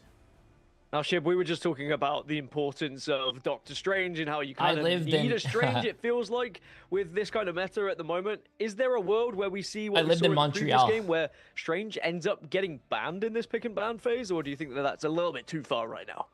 Yeah, see, I can see it. I think Strange's value right now is the fact that there's no real mag play in this current meta. Not as much, unless you're really trying to mainstay and try to go poke heavy. But a lot of the dive in this meta and triple backline is super vulnerable to the Strange ultimate right now. His eyes are getting so much value, and it clearly worked for them right there. I mean, I do think Mirror playing Invis absolutely enables. I will say. So we'll see if maybe the Invis. I've been to Toronto. Toronto's pretty awesome. On the table for sure, but we'll see. What about for you, Dog? Do you think we need to see some big changes coming here in the pick and ban phase for NRG, or do you think that they could probably duke it out and still be able to find a way? Yeah, I'd be down for that, like, last second or third or fourth ban to be Doctor Strange. Like, I'm down for that. That's a vibe. But also, on the opposition, I always wanted to go to Vancouver. Maybe I think about protecting it this I map, think right? Vancouver, like, just because of what happened, because of what we've seen. Now, I know, like, it's kind of what you mentioned, Gas, too. Like, the Invisible Woman definitely has a part as a reason why maybe it slows down the pace of the Doctor Strange. But that could be something that both teams are probably thinking about moving forward. Well, Sentinels have a 1-0 lead, and 100 Thieves, I'm sure, are shaking in their boots at Vancouver the moment looks because they're one map beautiful, away from man. being But I eliminated heard it's from also this very competition. expensive. Let's jump into map 2 then and see if Sentinels can close the deal here. Dog, Shib, take it away. Well, 100 Thieves might be shaking, but Cafe Rose is pretty amped right now because their chances are a little bit better. But we have seen the reverse sweep before, folks. With me and Dog on the cast for some reason, it is absolutely on the table. And this is going to be a map selection by NRG Shock. Shin Shibuya Convergence. We will see what they do. Same exact ban phase as before so far. Yep. Bands coming through, and it's, as you said, the Mantis and stuff. Probably just going to see the same protects over to the Elsa and Mantis on the opposition, unless Energy changes it up. But, man, yeah, Sentinels look good after the last map. I mean, a 2-0 fashion on a domination. I already did predictions, win. Definitely. I do them for the whole series. I don't do them per like the game. 100 Thieves Twitter account said. They're looking like Zen City for real this time. They're on top of the world. Maybe a golden goose right now for the side of Sentinels and picking up Dongman, right? Like, this guy, ever since joining the roster, I think people maybe questioned how good he was and stuff, and how he fit into the roster after their changes in the offseason, instead of Techie, for example. But, I mean, he looks really good this week, and a lot of teams definitely are finding their sort of ebb and flow. Okay, maybe I should put the chips away, bro. Dude, it brings me back to Shroud X. You remember that team? Dongman was on Shroud X and used to run Strange and hit huge ults, even when Magneto was very, mainstay meta, still finding huge ults. And, dude, I remember in the interview, I was like, how do you do it? And he just has this clutch gene on Strange that seems to, consistently exist, even at this stage. And I do think now, with less shields in the meta for the current state, it's a little easier to land those ults, and he's looking good doing it, and now has even more tools with Invis on the table. We're going to see what happens here, folks, as we start up the next match. Will Sentinels be able to close this out 2-0, or will Energy bounce back? No. They absolutely can, and that's the beauty of Ignite right now. I was gonna say, is Madara gonna try to like mirror the strange, but I think he's just gonna TP at the spawn in the background. Like, I don't know why. Like, it's just he's like got a blank background. He's got his bed in the background, and then he's just got a giant flag of Mexico. And I'm like, okay, fair play. That's sick.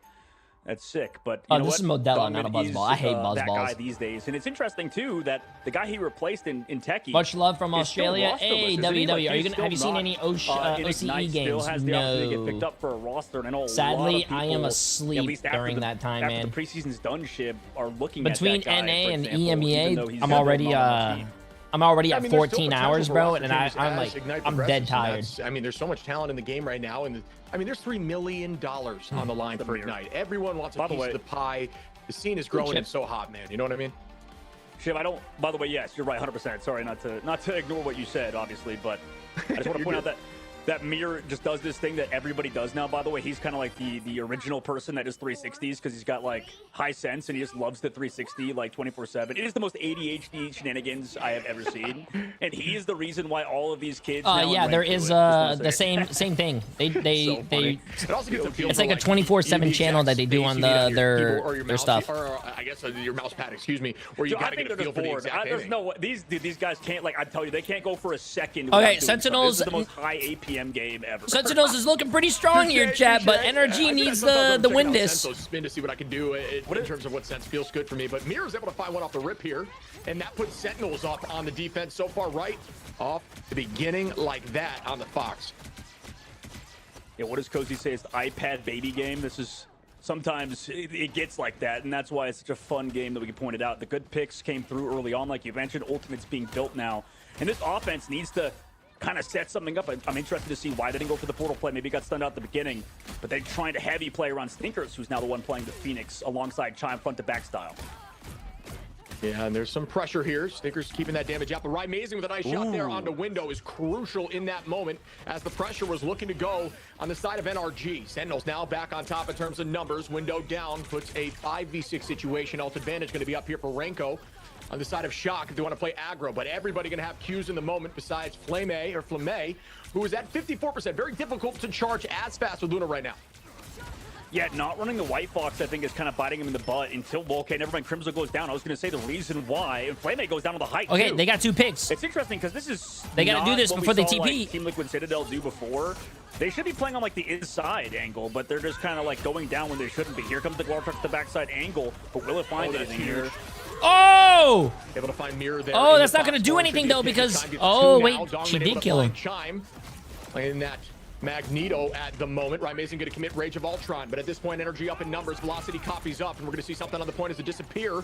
There's an invisible boundary now is in play. Sentinels have no answers left. Oh, he couldn't get into the door, the window frame, bro. Oh, that sucks. Here does that. And then right on top in that moment, Dongmin falls. Window with a 3-piece. Ooh! Into place there like dominoes. This Chime takes out Window. That should be 0.1 NRG Shock. Yeah, hey, a bit of a freak with it. Nice we have ourselves a game, so chat. They're not full health. We have ourselves a game. Was, you know, everybody kind of split. Nice shots again from Dongmin, who is not letting this team lose right now. Just every single fight, win or loss, he's finding a KO. And for Energy Shock, I mean, they got to feel good about running this front to get back style so far as it's working, right? Finding maybe Rye Amazing cooldowns down, you know, maybe just going hard aggressive with the Phoenix and the Elsa. And at the moment, Window has been doing everything in terms of separating this backline. Freeze comes in there onto Window. Nice freeze by Sentinels, though. Nobody waking up the freeze. Good comms from the backline, but now the pressure's right back. Triple backline going to drop back as a unit. Future trying to find a pick as the dance floor gets committed from Flame. Was walking them in. A huge eye opportunity once again. It is going to be found. Bang, down comes the end song. Madara. I mean, they got one for 2 ults. And the second pick from Stinkers onto Crimzo. And okay, they're winning the fight. I mean, I like this. They're just kind of walking at him. What I really like, chat, what I really like about NRG right now is that they're not running the 3 supports, bro. They're running the 2-2-2. Allow maybe Window to pop off on this flank. I like it. No, there's one more game after this. Right now on Usher to take care of Window, as he's just been creating so much space. Now we have 3 minutes left to go on this last point. Double Stratus ultimates. They just committed both the Luna and didn't have the White Fox ultimate. So unless there's like a crazy Vanguard ultimate from Dongmin or some sustained by Rye, this could be Energy Shock's map. Yeah, I mean, I'm just getting flashbacks to the 100 Thieves playing here, having a ton of time on, but the hold came through from, you know what I mean? I think it was Cafe Rose at the time. I mean, this is very much the Oh, exact same man, situation. they China couldn't Oh. able get to the find la- one that oh. wins that trade. Crimzo finding Renko. Almost had 2 kills, And but there's only even managed more to get commitment 1. as Amara Oh. goes down. Yusher with another pick here. Swamp The Gaming does power not play of the today. hero. No, they already played all their games in their excellent plays bracket by Yusher, or in their Chime group. maybe looked like he thought he had some more strategist help, right? Because they're playing this traditional 2-2-2 style. They're not going to be as forward with him sometimes with like the Ultron triple composition. So obviously Yusher read it. Fantastic work, because I mean, if he didn't, we could have seen potentially some more pop-off plays by Chime dealing with the backline, the Luna Snow. Now in this upcoming fight, Sentinels, defensive hold, have a better version of the Glortrox here, probably, as Crimzo goes in forcing ults. Oh no, Renko! Able to take out Ryan Mason to try to trade it back a little bit. Mirror committing heavy there. Renko! Oh, for dude, Sentinels. when you're a Low as the support Fox, player and but you comes pop a right back support into ult the and you form after die, Crimzo that is looking for the another pick here. worst Moderate in a tough feeling spot, and in this again, it game, looks like Sentinels especially have come how out on top. important and how And slight strong ult support advantage ults are as in this Flemay. game. Yusher will have something in the next fight, and it looks like it'll be roughly even as Thinkers and God Madara damn, chat, will pour have one an out for answer. Renko. It's all about the first pick here and who gets value with the Q early enough. Yusher lands it, but it hit the wall instantly, and that's unfortunate there. And now the advantage goes in favor of Shock. But at least they get Crimzo. Here comes Thinker's ultimate with the eyeball. Komodo gets stunned! CC'd! That combo they needed, and now it got CC'd by, I believe, was that Mirror on the opposite side with the Charm? Yeah, it must have been. That was huge by Mirror, because there's not any other major stun answer besides Freeze from Flemay, which might have come through as Chime finds Amazing window onto Flemay, and again, now Shock is taking pressure. Oh and shit, walking they might forward, cap, they might trying to cap. make this a 1-1 series and pushes to point 3. 46 seconds on the clock, entering final fight territory shortly. Portal Yeah, plays Sentinels will is be doing on a the great job table. at stalling. I mean, We'll they're see running what a really happens in great moment, comp. but it 3 looks like supports, Sentinels, 2 no, they are not great gonna give it healing to and them. whatnot. For a moment there, I thought they were going to give it, but there goes Crystals trying to bide time and stay on top of them for the moment as Crimzo's looking for a feast. Lands it onto 1 on the side of Chime. A meter left. The pick comes Okay, through. let's see this. Onto Let's see this. Crimzo. Out goes the Madara range got his of ult, Ultron, chat. and Ultron falls as Ryan Mason gets picked Maybe by he doesn't even Renko. need it? And Shocker heavy up. Yeah, that should be the point. Out they It cap. is. Nice. That's huge. Yeah, no That's more straddles huge. In that fight, besides, you called it the We got Ryan ourselves a Ultron's game. rage. There's Do too much we aggression go for to Energy a Shock. map Early pick 3 on chat? done by Question them, mark? and excellent Thoughts? CC regardless, but it didn't end up mattering, sadly, for the defensive angle. Now, Yes, the tournament uses the ult opposite charge side, we have change, that yeah. combo yet again. Stinkers, by the way, in that fight is built up another Ensong Inferno. So these Phoenix players really build it up super, super fast. And for the side of Sentinels, they put Crimson now over to the Captain America, but oh, Mir got picked. Yeah, and in the green room before, we were saying, you know, Dominant runs are mean strange, and I was saying, you know, maybe getting rid of the Invis is enough to reduce the threat because you won't have that team up, and it seems like removing Invis was enough because they are not running that strange, and NRG is doing the Ain't exact no party same like a thing as J3 got party. dealt with True, last map you already with that know. Invis. Best Chime watch able to party. find I'm about to one take my shirt in the off, man. chaos onto Crimzo. Should give I them might enough get here. naked. Up in These ult games are really advantage good. heavily in this fight to commit. This is very much in NRG's favor. Can Sentinels clutch up here? Yeah, it looks like they can at the current moment for Energy Shock, at least. And Sentinels, they need to stop getting picked off, right? Just one after another. We got picked on opposite angles. They're having a really tough time dealing with Window, who's just able to do whatever he wants, right? Dongwin falls low on the high ground. They have to use cooldowns to save him. But finally, they use a Glartrox. Is it met by the Phoenix to help peel for it? The answer is yes. Domin looking for something here with Oh, Meteor M. no. Not able to land. It's going to be a few ultimates committed there. Oh, the And Elsa that is diff another chat? Huge pick in the moment. Madara finds a ton here, and they follow up with it. Goodbye to the Fox. Out goes the dance floor to try to buy more time. Right, Amazing getting pressured. The Glartrox is available to pull them away. Peeling the back line for now onto Crimzo as Crimzo takes out Renko and Velocity. And that Oh no, oh no, you gotta use the Glartrox! He's got the drone, he's got the Unleash snowflake. it, He's not- he unleash killed 3 it! people by himself with that. That is hilarious. Overtime takes now. Chip, that was like the Release! most unlosable fight, and we just You lost it gotta because of Crimzo on release! tap. Yeah, Crimzo's disgusting. That was on the back of Crimzo without a doubt. What are we Going into two saving tracks our like ults that, able to for, find a bro? two-piece. Marvel Rivals 2? Honestly, down Are you waiting ult for their advantage. They PvE? just kind of fumbled So they it there. can I'm not gonna cancel lie it? to NRG, but also shout out to Crimzo on that cap, and that's why they banned it map 1. If we have clips enabled, please send that to your resident Cap main that's depressed about the changes in this upcoming patch. So like, oh, Cap's terrible. Nah, man, what the hell? Somebody clip that and send it to any Cap main that's like, oh, Cap is bad now. Are you kidding? Hello? This guy's got Yeah, double right. pocket, Ultron, Luda, Snowflake, and then just destroys your backline. I just feel bad for Renko and Velocity. Well, they probably shouldn't have died there too, to be fair. Like, They're not in triple, I guess, so maybe it's a little bit easier to fall over compared to if they're on the Ultron stuff. So maybe Crimzo aware of that. I mean, that does suck that he couldn't kill the Captain America, but that Captain America did stall him for a very long time. Yeah, I mean, they did a great job on stalling. They don't even look like they got so many kills. Look at Chime over here with the, I don't want to say Elsa diff, but 23 and 4 compared to 9 and 3. Venom does a good job of creating space, while Cap does a good job of taking advantage of the space, because Cap is just so pressuring. I mean, yes, you can have a clean Feast of the Abyss combo where you use tendrils and one-shot the backline, and that is absolutely powerful. But at all times, Cap has the power to just devastate you in a very quick TTK, especially with the change in his damage and how it works on every single swing. And at this level, they're staying on top of you 24/7. Crimzo really strong on that hero, even through the Loki. I mean, obviously, crystals weren't available. That was just okay. So I'm quick. gonna go back to depressed eating, chat. I'm eating my Can't believe chips. you bring up TTK in a scenario like this, Shib. Are you kidding me? No, the time to KO. You know what I mean? Come on now. No, you definitely met 100 Thieves TTK. I mean, there's a lot on the line for him right now. Sure, at least watching this game, we mentioned it, sweaty palms. Mom spaghetti? No, that's something completely different. Anyway, Shib, this is starting off already. Dongman on the Emma first. Yeah, it's just to counter this right here. Madara, it's not a bad idea. I think you just got to try to stop the Strange. You guys dealt with that issue last time, and that's why Invis became a target ban. And now you're feeling it, but we'll see now on the defense. You can see Sentinels pressuring that attack. Exact same composition they ran there at the end.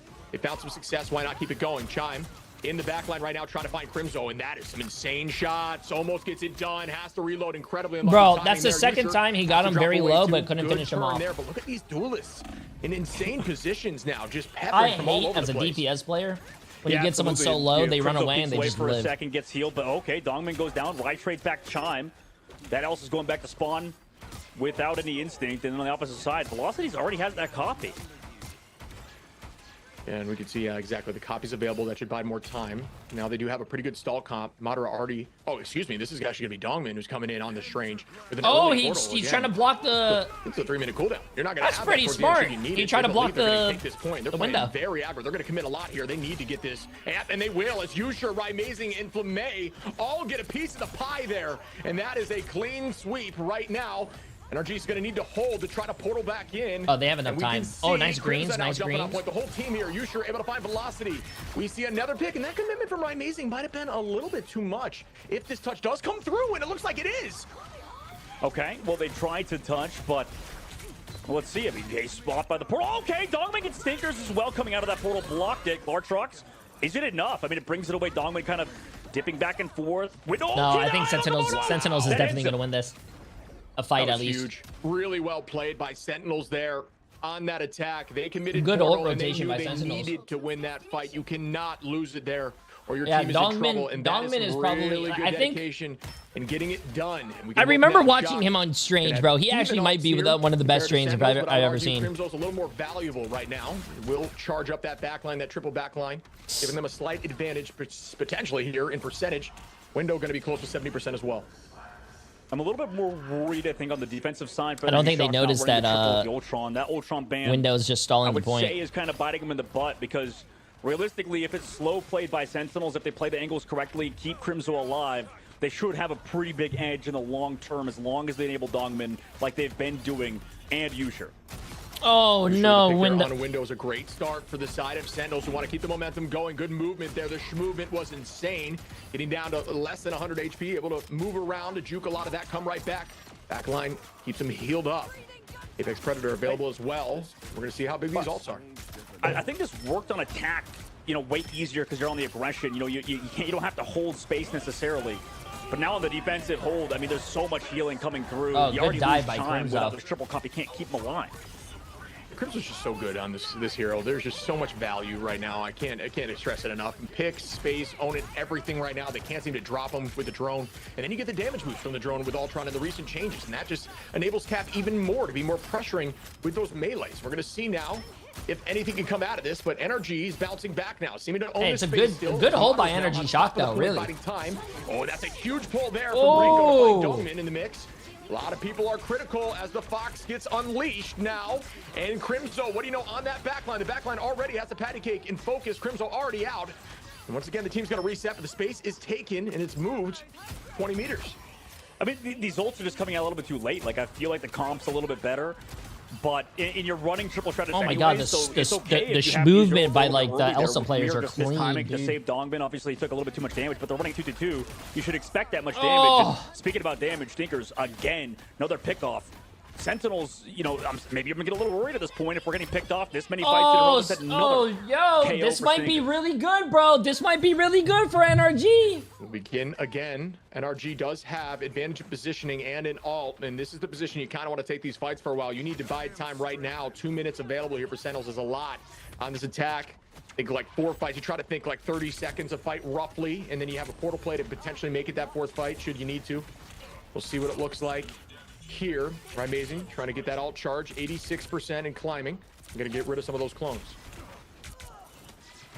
Let's see what happens to Sentinels. I mean, they are able to go with the eye. Dongmin takes a ton of damage early. The off angles by Shock need to keep up. They also need not get picked. Window close to that ultimate as well. And every single time in these neutrals, they've been able to find these picks and get good large trunks off. Maybe an Ensong Inferno alongside Madara's Eye of Agamotto coming up for NRG. And Song Bang lands towards the back line. Stinker's able to take out Yusher. That's a huge priority target there. Chime drops Mirror. That's 2 down once more. NRG Shock looking to push this thing to game. Their target focus as well is crazy. Uh-oh, chat. We might go to a map 3. 54 seconds on. We might go to a map 3. NRG Shock doing a great job on this defense. I'm gonna do the gamer pose to watch this, bro. I mean, they're controlling these off angles so well at the current moment. When you're losing a ranked game on a controller and you have to like do the gamer pose, go forward. Window can keep doing what he's been doing on Venom and distracting everybody, maybe forcing an early ult out. That would be big because Sentinels have been super late. We already have 35 seconds left to go. They haven't used many ults at all. Yeah, there's huge Eye of Agamotto potential here too from Madara, but Dongmin is on that Magneto, which shuts down a lot of that potential, and that's what we were talking about prior. Makes it a little less valuable. Bang, Window comes in heavy. Will there see a pick? Instead, just going to force cooldowns and reset immediately. Not a bad idea as we see more heals coming through. There's the eye. Oh, he's got frozen! He got frozen! What a freeze! And Window was trying to bait that out earlier, but couldn't, and now Madara's dead. Uh-oh. That was disgusting, and they're playing off the back of that now. Another pick comes through. Make it a third. Dongmin finding Stinkers I think Sentinels used too many ults for this fight. To give them plenty of free space. I think they used way too many ults. To take out Renko. The reset needs to happen here for Shock. Dongmin does have Meteor M available. It's all about the Meteor M versus Chime with the Glartrox. Velocity has copy up too. We'll see if they can retake this. The portal comes through too. I believe that's Madara back on point as the Chime got potential. Oh my goodness. Wait. Wow, that was a disgusting movement. Oh my god, he lit. Oh my. You spoke too soon, chat. You spoke too soon. Click. Goodbye, Chime with ult available. That could potentially give them this nice point. block. It could. I mean, Yusha goes down as well. Dongmin falls super low. Oh, but I'm Uh-oh. Map 3, chat. Map 3, chat. Map 3. A little Mir goes down. Energy Shock have capped the point. In overtime, Map 3. Map 3. It's tied up 1-1. 1-1. Of course it goes to game 3 while we're here, buddy. Man, these teams are leaving nothing on the table. They're putting everything. This is a great game, bro. This is so great fun to watch, game, man. Chat. Great and game. Absolutely is. And you know, at the current moment, I was a little worried, I think, for the side of NRG due to the pickoffs and stuff happening. But once they found, I think they used too many ults for the second to last fight. They used so many ults. Well, they just got so much work done.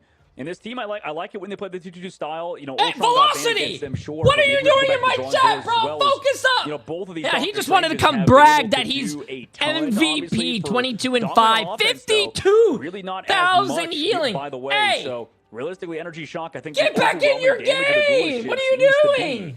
It's too much for Sentinels to deal with on certain maps. Yeah, Stinkers and Jay, text TTK to see if his blood pressure is normal. 15 and 12, 37 and 32. I wonder if that kid's actually like watching the stream or something. See what happens. As best as he could, but that defense was just a little bit too much from NRG. But folks, we are heading to game 3, and we'll check that out together right after this break. Hey, I know you're hiding. Hey, I know you're hiding.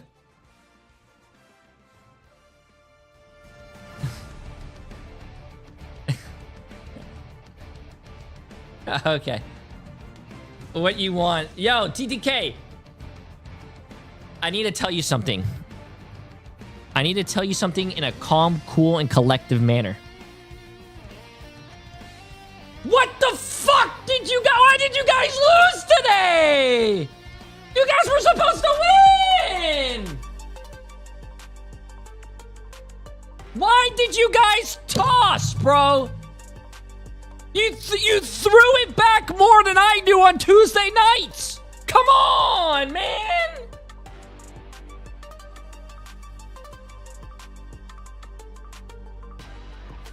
Chat, you guys should see what happens that Tuesday, bro.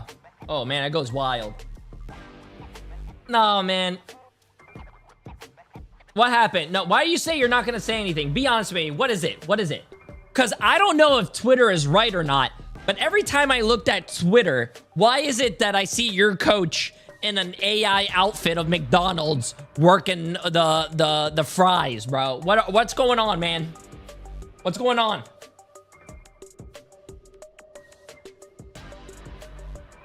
What I need the juice. I need the leaks, bro. What's going on? Come on, man.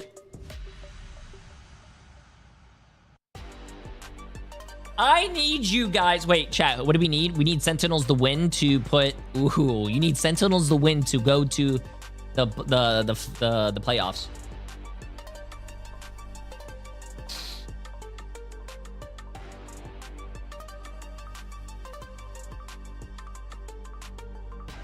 DTK, I'll give you a once-in-a-lifetime offer. Once-in-a-lifetime opportunity. Tell 100 Thieves to give me $500,000 and I'll play half a season for you guys.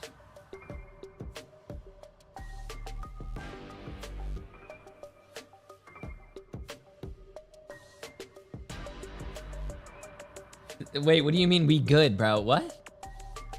Just... When... You could take my spot? Oh, that's not that hard to do then. Preseason and boy, come on, man. I need you guys to do well, bro. Knocker on our hands. It's 1-1 tied up between NRG, who looked fantastic in this follow-up against Sentinels, and it will take us to our third map 3 of the day, which I think is, again, indicative of you guys and just what you bring to the table. Seem to always give us these. How can I cheer? I mean, sure, but for my younger brother, if my younger brother is not winning. About Doctor Strange as well. We are winners. Kind of we have the height. Doctor Strange as well. We have the hair. We have everything. Down to the fact that Invisible Woman did get through. Yeah, I mean, Invisible Woman got through, which was huge for the side of NRG Shock, but it didn't necessarily enable Madara as much as I would have thought. I mean, Madara was getting his ults canceled a lot. I think we saw 2 or 3 cancels there, which is just a shout out to Sentinel's backline. Great focus and great way, understanding ult tracking, right? I think that's super important as you climb at this elo. You understand what's going to come, you save your cooldowns, and you make a play, and they keep making that play. So they found an no, chat. I'm never going to play competitive Marvel Rivals, bro. I like the invis.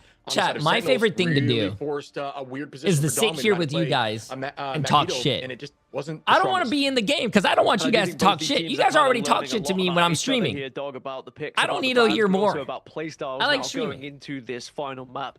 Is a lot of it going to come down to mind games here? But I actually feel like you guys, when you guys are watching me, I just get to sit here and watch other people with you guys play, and we get to talk shit. I think there's definitely the possibility that we kind of enter that first sort of ban phase with the Gambit and stuff, and if they want to get spicy, maybe they go for a ban away from that, considering we saw like Gambit not even like touched early also on. If you guys think about it, if I did play professionally, that would be less time with you guys and more time scrimming, practicing, doing all that. Wait, that actually sounds like a good time. Wait a minute, less time with you guys? Last time they played this map against Swamp Gaming. I can't. I don't want to do that, chat. I want to stream a map where Swamp Gaming is Swamp Gaming is good everywhere. I guess there's not like a map Swamp Gaming is bad at necessarily, but this is still, I think, one of NRG's better maps, and I think it does kind of go back to what you said, Gask, about how are these last sort of bans going to come through? Is it going to be the Invisible Woman again? Is it going to be maybe respect?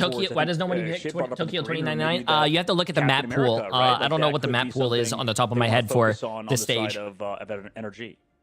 And obviously, with it being Midtown and switching over to Convoy rather than Convergence, I mean, does it change anything for you? What would you do if you weren't a streamer? I'd be shaking ass on OF. I mean, both these teams are so well versed now, right? I'm not even lying. Yeah, I mean, this is the time we're gonna see those triple. You're gonna see triple Vanguard, triple Strat comps, and then spawn breakers, where we're gonna see which comps these guys can pull out to attack. That's gonna just essentially burn Vanguards. We've seen a lot of different permutations Wait, what? of what that TTK, could be what? over this early preseason alone. So I'm looking forward to seeing What what I ass? see here. Oh no! Don't you Granted, dare what I've been say seeing what more ass, of bro. This season I is gotta go to Vanguard, the single bathroom, duels, chat. because why not if Elsa's on there? She's just too good.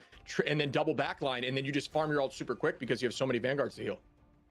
Yeah, I think we've seen a lot of it, and I think you're completely right. Hit the nail on the head with Elsa just being as powerful as she is. It's a very interesting scenario we find ourselves in at the moment with the pick and ban phase, because you do have 3 heroes who are just so powerful and make such a difference, and maybe we're even finding more heroes that need to be taken away. But sadly, you can't take that many heroes away in that phase. Dogman, would you rather be a 100 Thieves fan or a Cafe Rose fan right now with what we've seen after the first two? Well, I would never want to be a 100 Thieves fan because they just give me a heart attack at all times. Like, I feel like if I was a 100 Thieves fan, I'd just be constantly checking my blood pressure. So definitely would rather be a Cafe Rose fan because, I mean, well, like I said, house money earlier on. Well, both fans of both squads are going to be watching with bated breath as we go into map 3. Then it all comes down to this between what happened? I dropped Sentinels something. and My bad. NRG. Let's get this. Come on. Life, though, on the line for Cafe Rose or 100 Thieves. Who's going home? Let's find out. Dog, ship. Let's get into it. Here we go, man. I don't even know why I'm nervous. I'm nervous because this is just so insane. This back and forth has been wild. Wait, what happened? There was shade? I missed it? Series to 3 today. There was shade? Who threw shade? Something that doesn't make me nervous and something that I should expect. Goodbye to Gambit. You know, Rep and Pep. I mean, like, it's kind of Wait, what did Dogman say? I remember we were talking to like Wab before from Reason Gaming. Obviously, left that team later on, but he was mentioning how, you know, maybe even Gambit's in the war. In Vanguard, single duelist because why did what I've been seeing where this is burn early season and then double of sting heroes. But other well, I would never want to be a 100 Thieves fan because they just give me a heart attack at all times. Like, I feel like if I was a 100 Thieves fan, I'd just be constantly checking my blood pressure. So definitely would rather be a Cafe Rose fan because, I mean, well, like I said, house money earlier on. Well, both fans of both on Vanguard. Yeah, I think that's not a bad removal because again we're talking about those triple comps in the front line. So getting rid of it as a priority so the team doesn't have an advantage is kind of a smart play, and then it gives you the chance to lock in that else after. Because wait, what? You know, it's just a similar oh my story. god, this is my YouTube both now. sides don't want to have to deal with it. I think it's good. We're going to see the Mantis removal here from Sentinels. I'm liking the bans on both sides, but we go back to that strange conversation and how much value you give. I appreciate the massive That's where dono, Shock Ian. has the advantage right now. I'm not sure it's going to turn out to be the case, but that's why it's so beautiful to see kind of how all this works in preseason. We're still trying to figure out the meta. Yeah, 100%. You're right. You know, there's I still got to finish this. Learn. The Mantis does end up getting through for Sentinel's side. And it is interesting, too, that Mir is still getting through the whole time. He's just been playing the game instead of Korova. The Loki ban comes through in the opposite angle. Very fast one, by the way, in terms of that ban phase on NRG. But, I mean, it makes sense for the Wolverine, I would say, just because of the fact that they've protected and banned Invisible Woman. You don't want to play Wolverine without the Invis or against the Wolverine, or you don't want to play a comp without Invisible Woman. Okay, when chat. they have Wolverine on their This is side, your map so 3. It makes sense that you'd want to get rid of it rather in this fight. But regardless, both Elsa This is still the getting on map pool 3 or on the board. And Shib, I don't know, man. Like that Loki ban at the very end is going to be quite interesting because the last map, I mean, Velocity's got MVP and was kind of an unsung hero, I guess, for Energy Shock's side, right? Yeah, I think Velocity took the accidental ult and spawn on map 1 personally and just wanted to pop off there. Looked really good.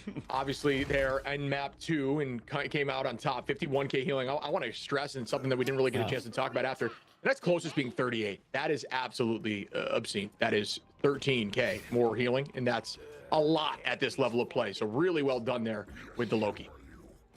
Yeah, that's a good point. They're glazing Velocity. In, like, a different style of a play almost too from this squad of Energy Shock. Like they seem to be doing a lot better in these double or 2-2 compositions, and they're rolling out immediately with what you talked about earlier, Shib. In this okay, chat. Last game of the day. Come on. Vanguard will Sentinels win, or will NRG Shock take it home? And here we go, folks. I'm sure if you're a fan of Cafe Rose or 100 Thieves, your eyes are on here right now, as their chances in this tournament are on the line. Madara taking and owning that space. Crimzo playing that Groot, who plays great on this map. I like that decision here for the break early. Right, amazing on the Iron Man, and that is something that I'm sure Iron Man maids are all going to be stoked about. But right, amazing on quickly. I hope you didn't. I hope you weren't too excited as that. I couldn't even finish my sentence. Yeah, bro just got one-ball comboed, just punched up by that Magneto, and Stinker is dominating. Okay, he's alive. So right, amazing on Iron Man. Missed the shot. Iron Man comes back. Now they're running.